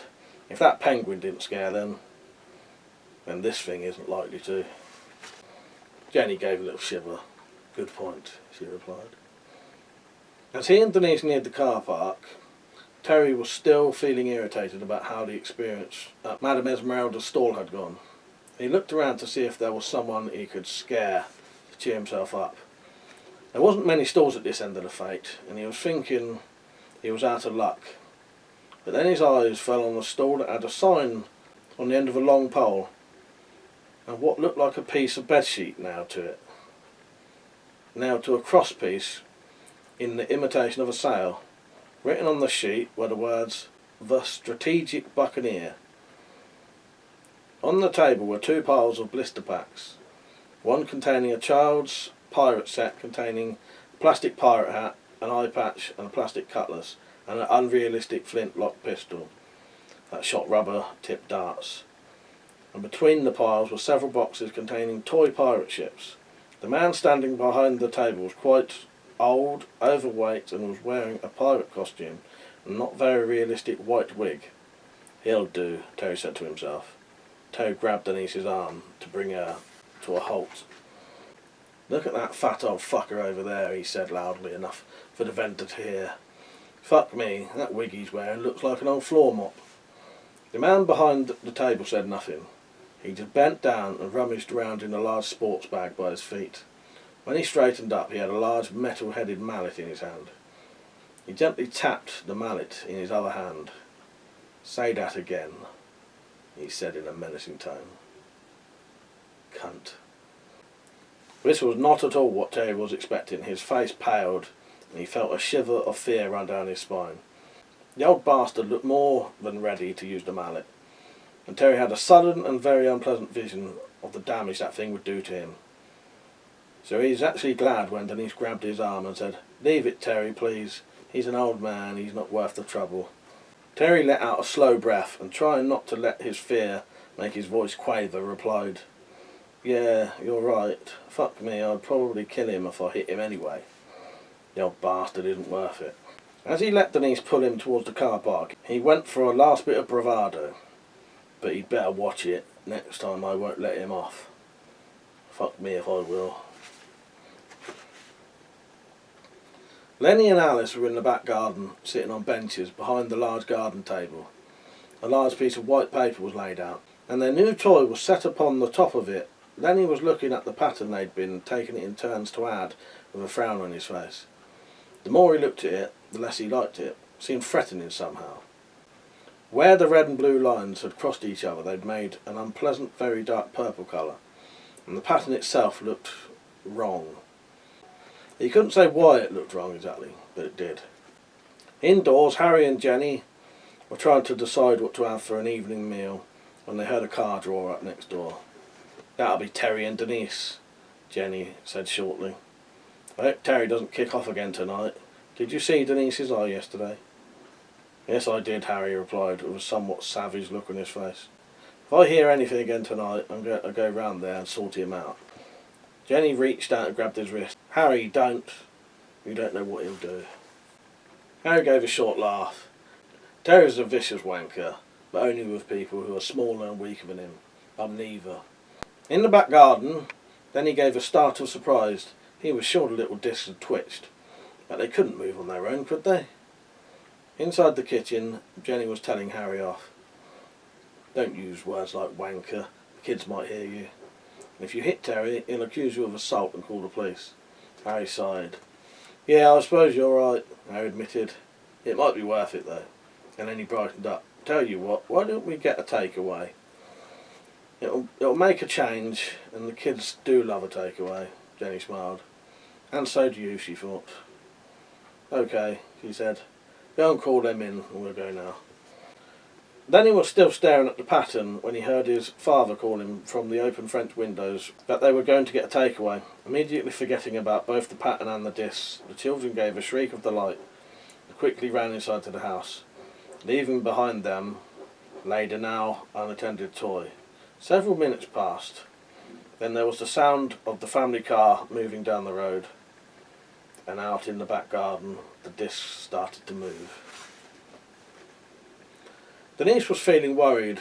On the trip home, Terry had carried on telling her what he'd do to the old man in the pirate costume for a few minutes.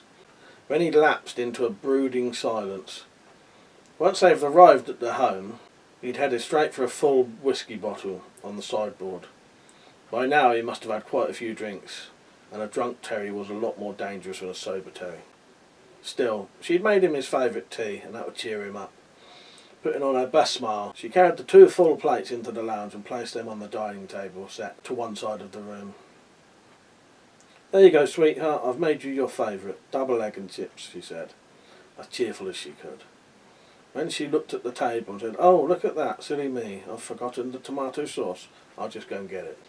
Then she turned and headed back to the kitchen. As she went, she heard Terry stand up with a grunt and walk towards the table.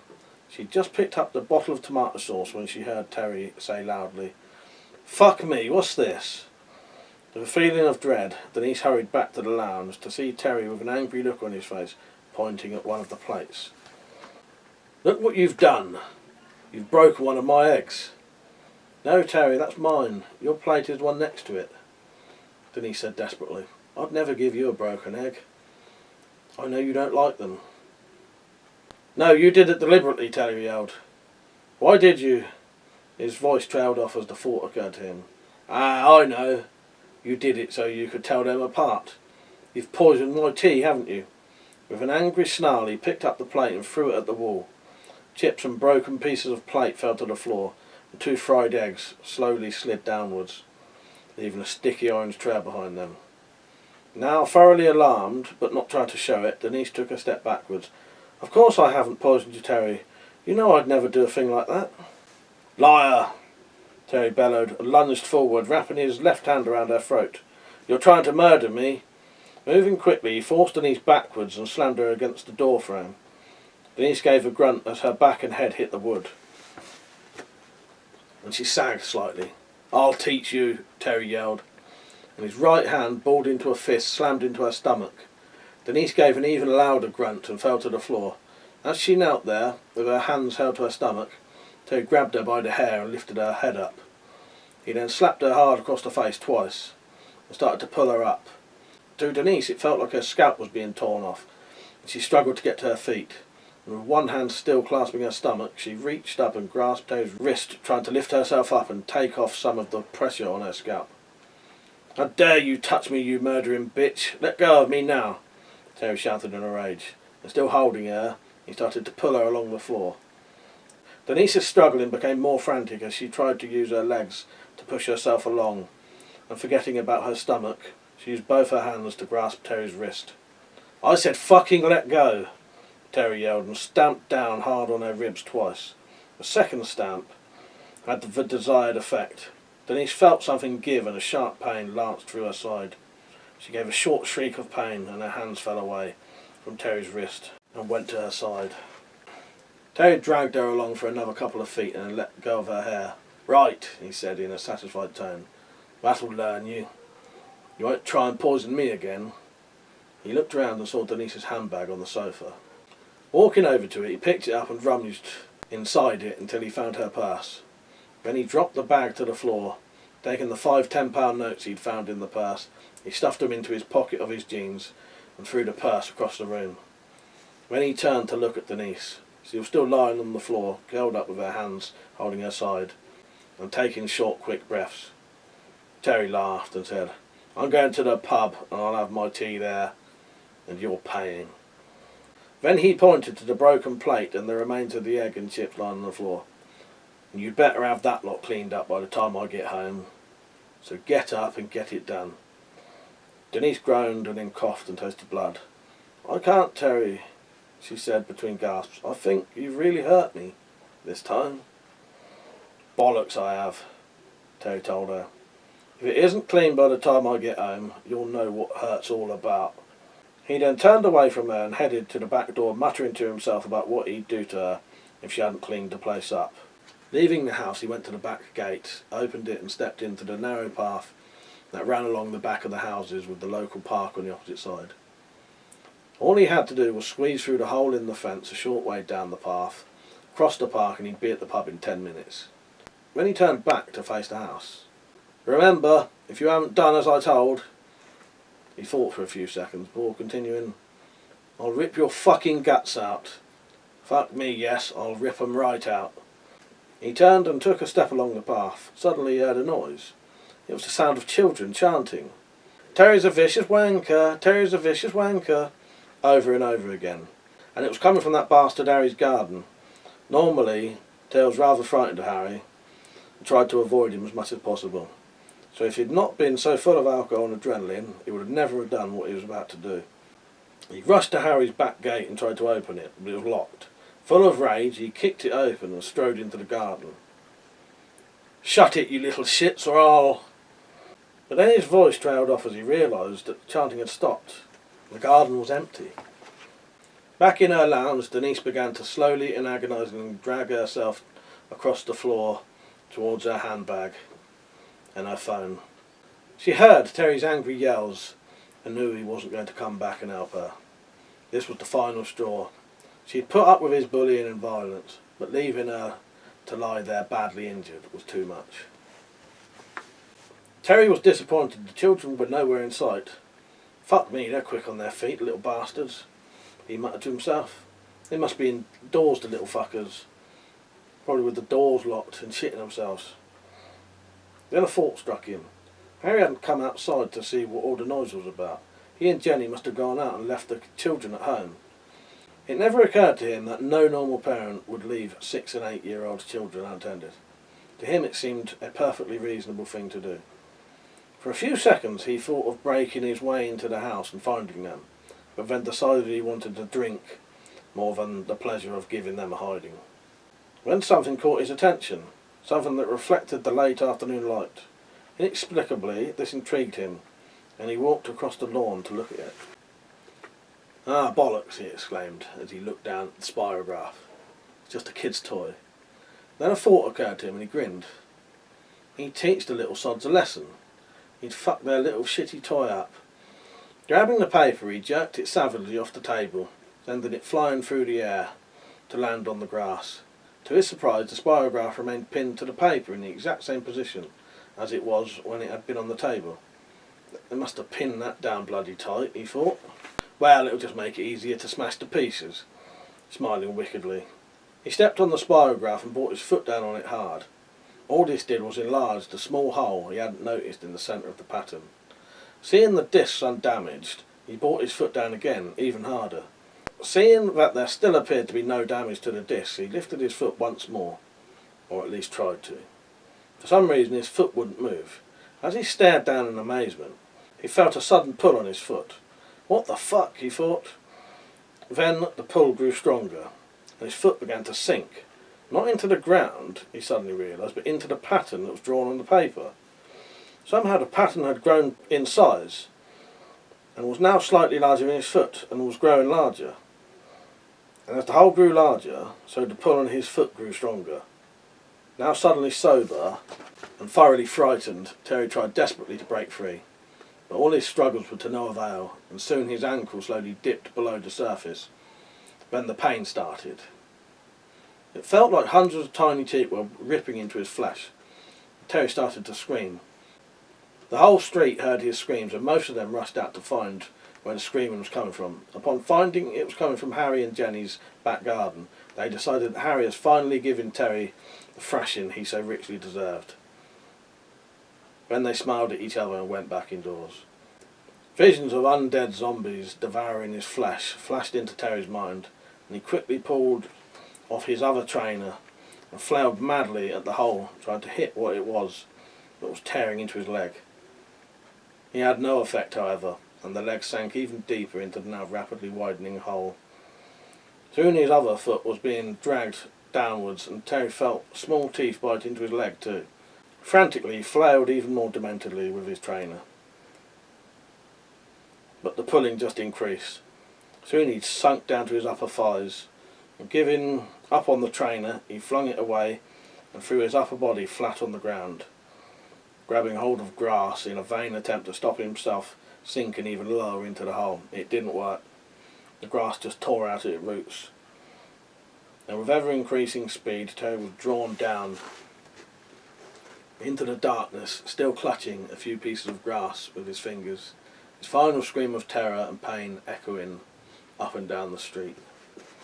Terry came awake and opened his eyes. A bright white light made him close them immediately.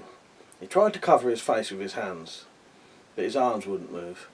Then he tried to turn his back on the light, but his legs wouldn't move either. In fact, he realised he couldn't move anything below his neck. "Fuck me, turn that sodding light down, you bastards," he yelled. A voice that seemed to come from everywhere at once said, "Very well, if you can't see, we shall do so. We wouldn't want you to miss anything." Terry didn't like the sound of that voice. It didn't sound human, and had a strange, almost mechanical sound to it. The light did dim a bit, though. Terry opened his eyes cautiously. He blinked a couple of times, and things sprang into focus. 4 feet in front of him was a spiky-looking pillar, about 4 foot taller than himself. He looked down and saw he was standing on what appeared to be a very large plastic hoop with teeth around its circumference, which were meshed into the teeth of 4 evenly spaced sprocket-like discs. "Fuck me, this is a strange place," Terry said. Then an idea came to him. "I get it, I fell, knocked myself out and injured my back. That's why you won't let me move, isn't it?" A strange voice replied with just one word. "No." Terry tried to see where the voice was coming from, but beyond the discs there was only an inky blackness. Suddenly, Terry saw a strange object appear from the darkness and headed slowly towards him. As far as he could make out, it was made up of 6 of those sprocket-shaped discs in a spherical shape. "What the fuck is that?" he wondered. The object moved closer to him, and when it was about 2 feet away, it began to spin. Suddenly it rushed forward, hitting him in the stomach. Then its teeth began ripping into his flesh. Terry screamed at the sudden agony, and carried on screaming as it burrowed its way inwards. Once inside him, it stopped spinning and started moving in what seemed to be random directions. The agony tore through Terry's body, and he was about to faint when the voice spoke again. No, it said. I won't allow that, and Terry felt something like, but not quite, an electric shock inside his head. It hurts, fuck me, stop it, oh fuck me, he said in a half yell and half scream. The thing inside him moved for another couple of seconds, then stopped. Then it shot out of his stomach through a hole it had created. Terry screamed again. Then, still screaming, he looked down at the thing which had caused him so much pain. It was moving towards the pillar, dragging something behind it. It was a long pink tube-like thing that glistened wetly in the light. Terry couldn't think what it was for a second, but then the truth dawned on him. And the horror of what was happening, making him forget the pain. "It's pulling my guts out," he shrieked. "Ah, fuck me, it's pulling my guts out." Moving slowly, the spherical shape finally reached the pillar, and with infinite care began to circle it, wrapping Terry's intestines around it. The pain was so great that Terry's screams became even louder. Then the hoop he was standing on began to move, and Terry found himself slowly circling the pillar. More of his intestines were pulled out slowly, and were wrapped around the pillar, its spikes digging into the gleaming tubes, and causing large gashes to open in them. The smell of excrement filled Terry's nostrils, and the pillar was slowly covered in pieces of tattered flesh and sticky brown liquid.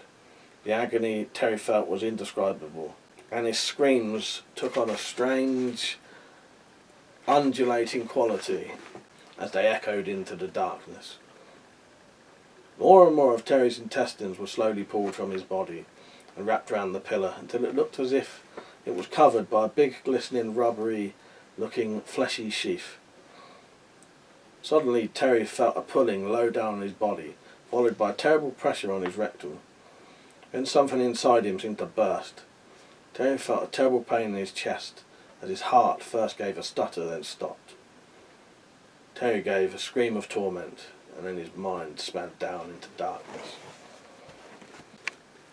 The police were the first to arrive at Denise's house, and finding that ringing the doorbell brought a weak call of help from inside, promptly broke the door down. They found Denise still lying on the floor, taking short gasps of breath, with blood running from her mouth. 30 seconds later, the ambulance had arrived, and it wasn't long before Denise was on her way to the local hospital's casualty department, and from there quickly sent to the ICU ward. 3 of her ribs had been fractured, and one of the broken ends had pierced her lung, which is filled with blood. The police, of course, had put out an arrest warrant for Terry, together with a "if you see this man, do not approach. He is considered dangerous" notice in the media. This would have pleased Terry if he'd have seen it, but he never would, of course. Besides, he had other things to think about. But no sign of him would ever be found. When Harry and his family returned home, Harry and Jenny were only half surprised to see the police and an ambulance outside Denise's house.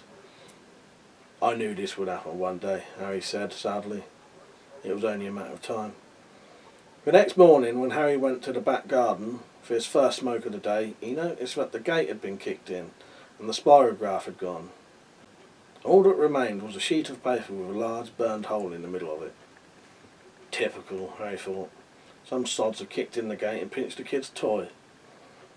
They even burned out the pattern they'd drawn, bastards. When he noticed a trainer lying nearby on the grass, and someone's thrown an old shoe over the fence as well, he sighed. What a world we live in. He then picked up the trainer, went out the back gate and threw the trainer over the fence and into the park. Terry awoke once again. He'd lost count of how many times his intestines had been slowly pulled out from him, but it seemed like hundreds. Seeing the spherical object approaching him once more, he groaned. "Not again, please, not again," he pleaded. "Oh, fuck me, fuck me." Then the strange voice spoke. "We do not do requests, so stop asking," it said, sounding irritated. But then its tone sounded thoughtful. "It does sound interesting, though. Perhaps we could." It stopped for a moment, and then said loudly, "What?" Terry could just about make a high-pitched whispering sound. Then the voice said, "Really? Is it? How strange. I'd never have guessed that. Well, well, they are bizarre creatures, aren't they?" Then it spoke to Terry again. "I have been informed in this case, 'fuck me' is an exclamation. not a request. Is that correct?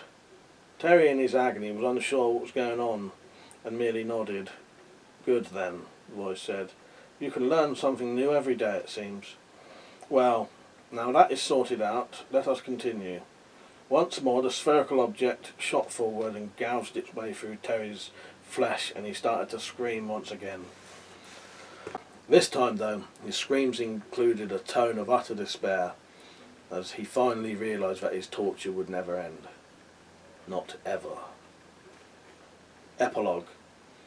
Denise made a full recovery from her physical injuries, but developed a phobia of men whose names started with the letter T. She sold her house and moved away from the area and its horrible memories. The police had questioned all of the neighbours, but they all claimed that they'd neither seen nor heard anything out of the ordinary. They found out that it wasn't Harry who'd seen to Terry, but that didn't matter to them. As far as they was concerned, whoever had dealt with Terry was a hero in their eyes, and so after all, life in the street returned to normal. A normal without Terry, of course. 1 year later. Professor Warren Clark, lecturer of parapsychology and paranormal investigator, walked up the short garden path at the front of the 3-bedroom house and rang the doorbell. A tall, well-built man opened the door and said yes. Mr. Ellis? Warren asked, getting a reply of, yes, that's me. What do you want? He smiled. Well, Mr. Ellis, I'd like to ask you some questions about the day Terry Crawford disappeared. The end.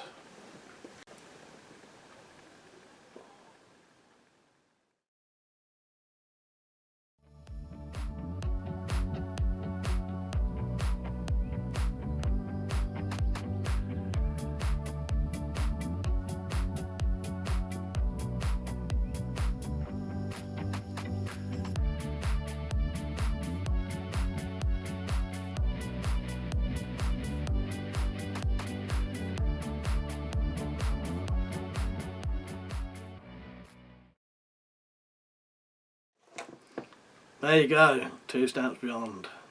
Good story, wasn't it? I really enjoyed that one. Yeah, thank you, Zed. Excellent work. I can't wait to... Well, there is a 3rd one. It's not finished yet, though. And there'll be more. And eventually I'm going to put all of these books into one big book. And then we can have like a normal sized book. Because the problem is, because these are short stories, on Amazon you can only do a certain amount of pages. So you have to make the print bigger to fill up the pages, basically. But there will be a full thick, normal size book eventually of the whole entire Tales from the Spiroverse.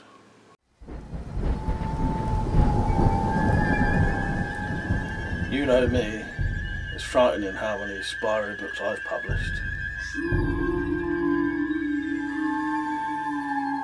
And here they are, all 2 of them.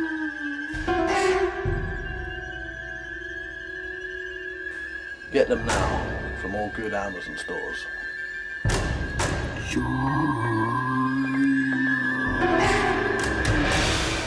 From WC and Z-Nazi, we introduce the Tales from the Spiroverse. If you only buy one Spyro book, buy these, which is all of them. To order, just click the links in the description.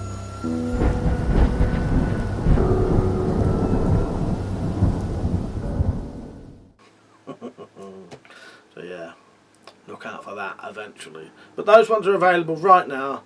I may produce them as audiobooks as well. Yeah, and yeah, I was trying to think what it was. Yeah, audiobook. It'll be audiobooks, and standard books. Oh no, yeah, and like a Kindle version. That was it. Yeah, I knew there was something else. Right, so I think what we'll do to finish this off is just play the Spyro Files episode one more time, and we'll call it a night there. So I hope you've enjoyed it. I have really enjoyed myself tonight. I think it's been excellent. I put a lot of work into this, and yeah, it's been a good laugh. It's been a really good laugh. So don't forget to like the stream. I hope you've been liking the stream the whole entire time we've been on here. Definitely subscribe if you're unsubscribed and all that, and click the notifications for all the next stuff. And look out tomorrow, Because tomorrow the Spyro Files episode will be uploaded separately on its own, so you can just watch the 10-minute episode. And I may also upload quite a few of the videos I've been showing tonight as separate videos for the Spiroverse. You know, like the book ads and all stuff like that. Alright? So, yeah, I appreciate it. I appreciate everyone watching. And I will start a new live stream. Depending on the time, it may be in here in my normal position until about 12:30, and then at 12:30 I'll do a late night one, alright? And it'll all be Spiroverse streamed. We can work on some new content, alright? Thank you for watching. Don't forget to watch the next 10 minutes, because you're going to see the Spyro Files one last time, alright? Cheers everyone, and I'll see you in a bit.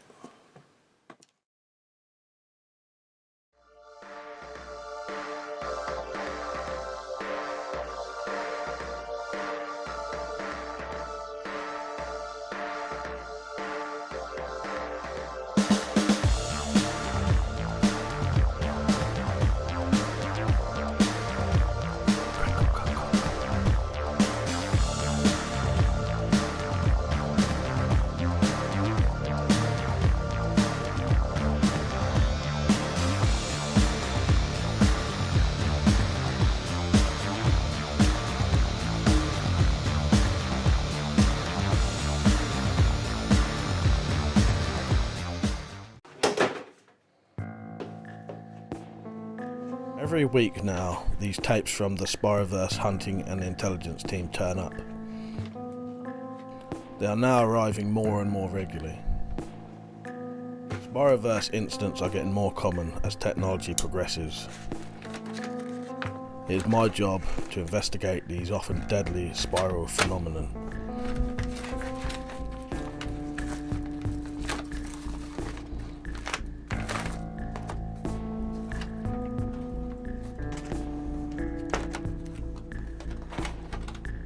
Whoever had the idea of putting my briefings on VHS tapes is an absolute genius. Media that no one can view nowadays.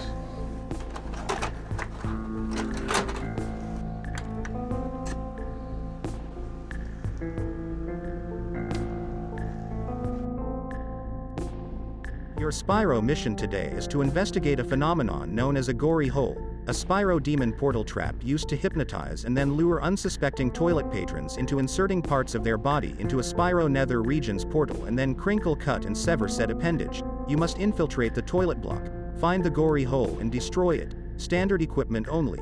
No guns and no need for a safety broomstick attachment because this Spyro portal was created for the removal of body parts only.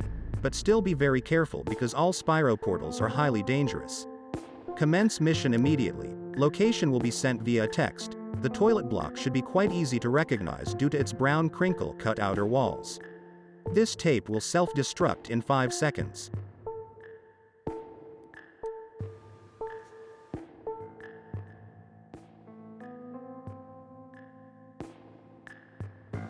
Better get my hair cut and a shaver will go out as well, I reckon. Right, what am I going to need? Gloves. Phone.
bollocks. I forgot my torch. Oh, I need pictures anyway, so I'll just use the flash on my camera till I can find the light switch.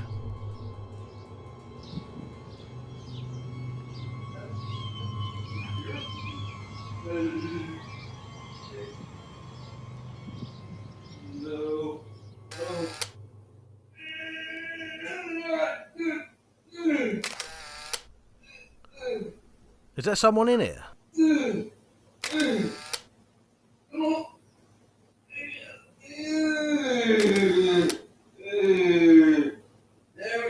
Fucking hell, mate, you alright?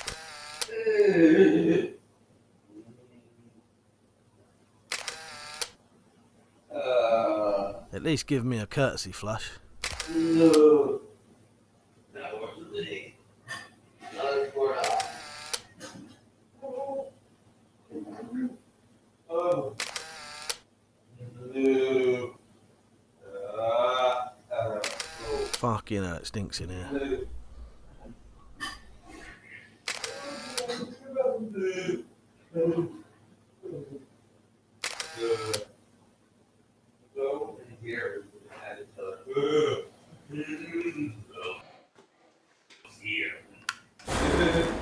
Oh, that's what we call diarrhea. That's the funnest place to be. I had found the gory hole. From my research, I had discovered it will open when an appendage is put near it. Time to put the carrot to good use.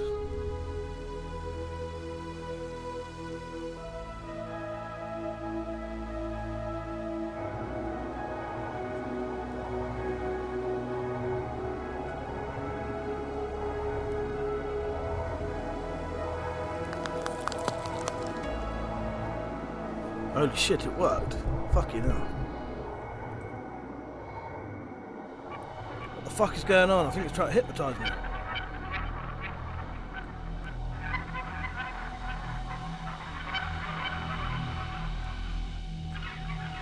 Must resist putting my finger in. Fuck.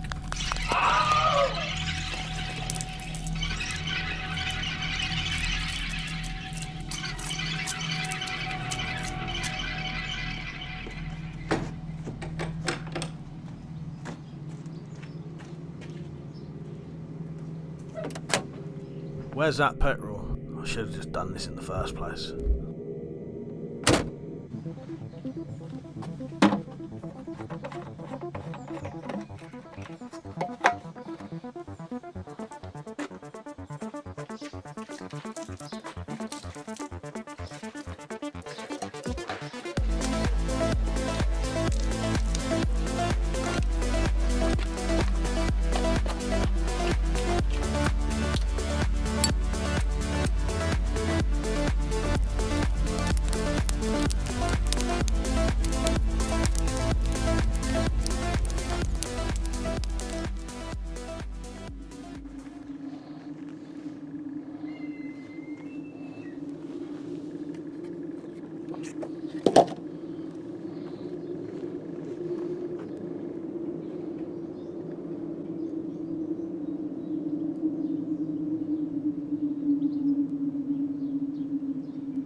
That was a close call. I may have lost a finger, but technological advances are amazing now. I should be able to sort that out soon. Luckily, the news reports only think the incident was arson. I wonder who the red-headed diarrhea man was, and will I ever cross paths with him again? Only time will tell. So, as I wait for the next tape to arrive, I can close this Spyro-file case for good.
That's the funnest place to be.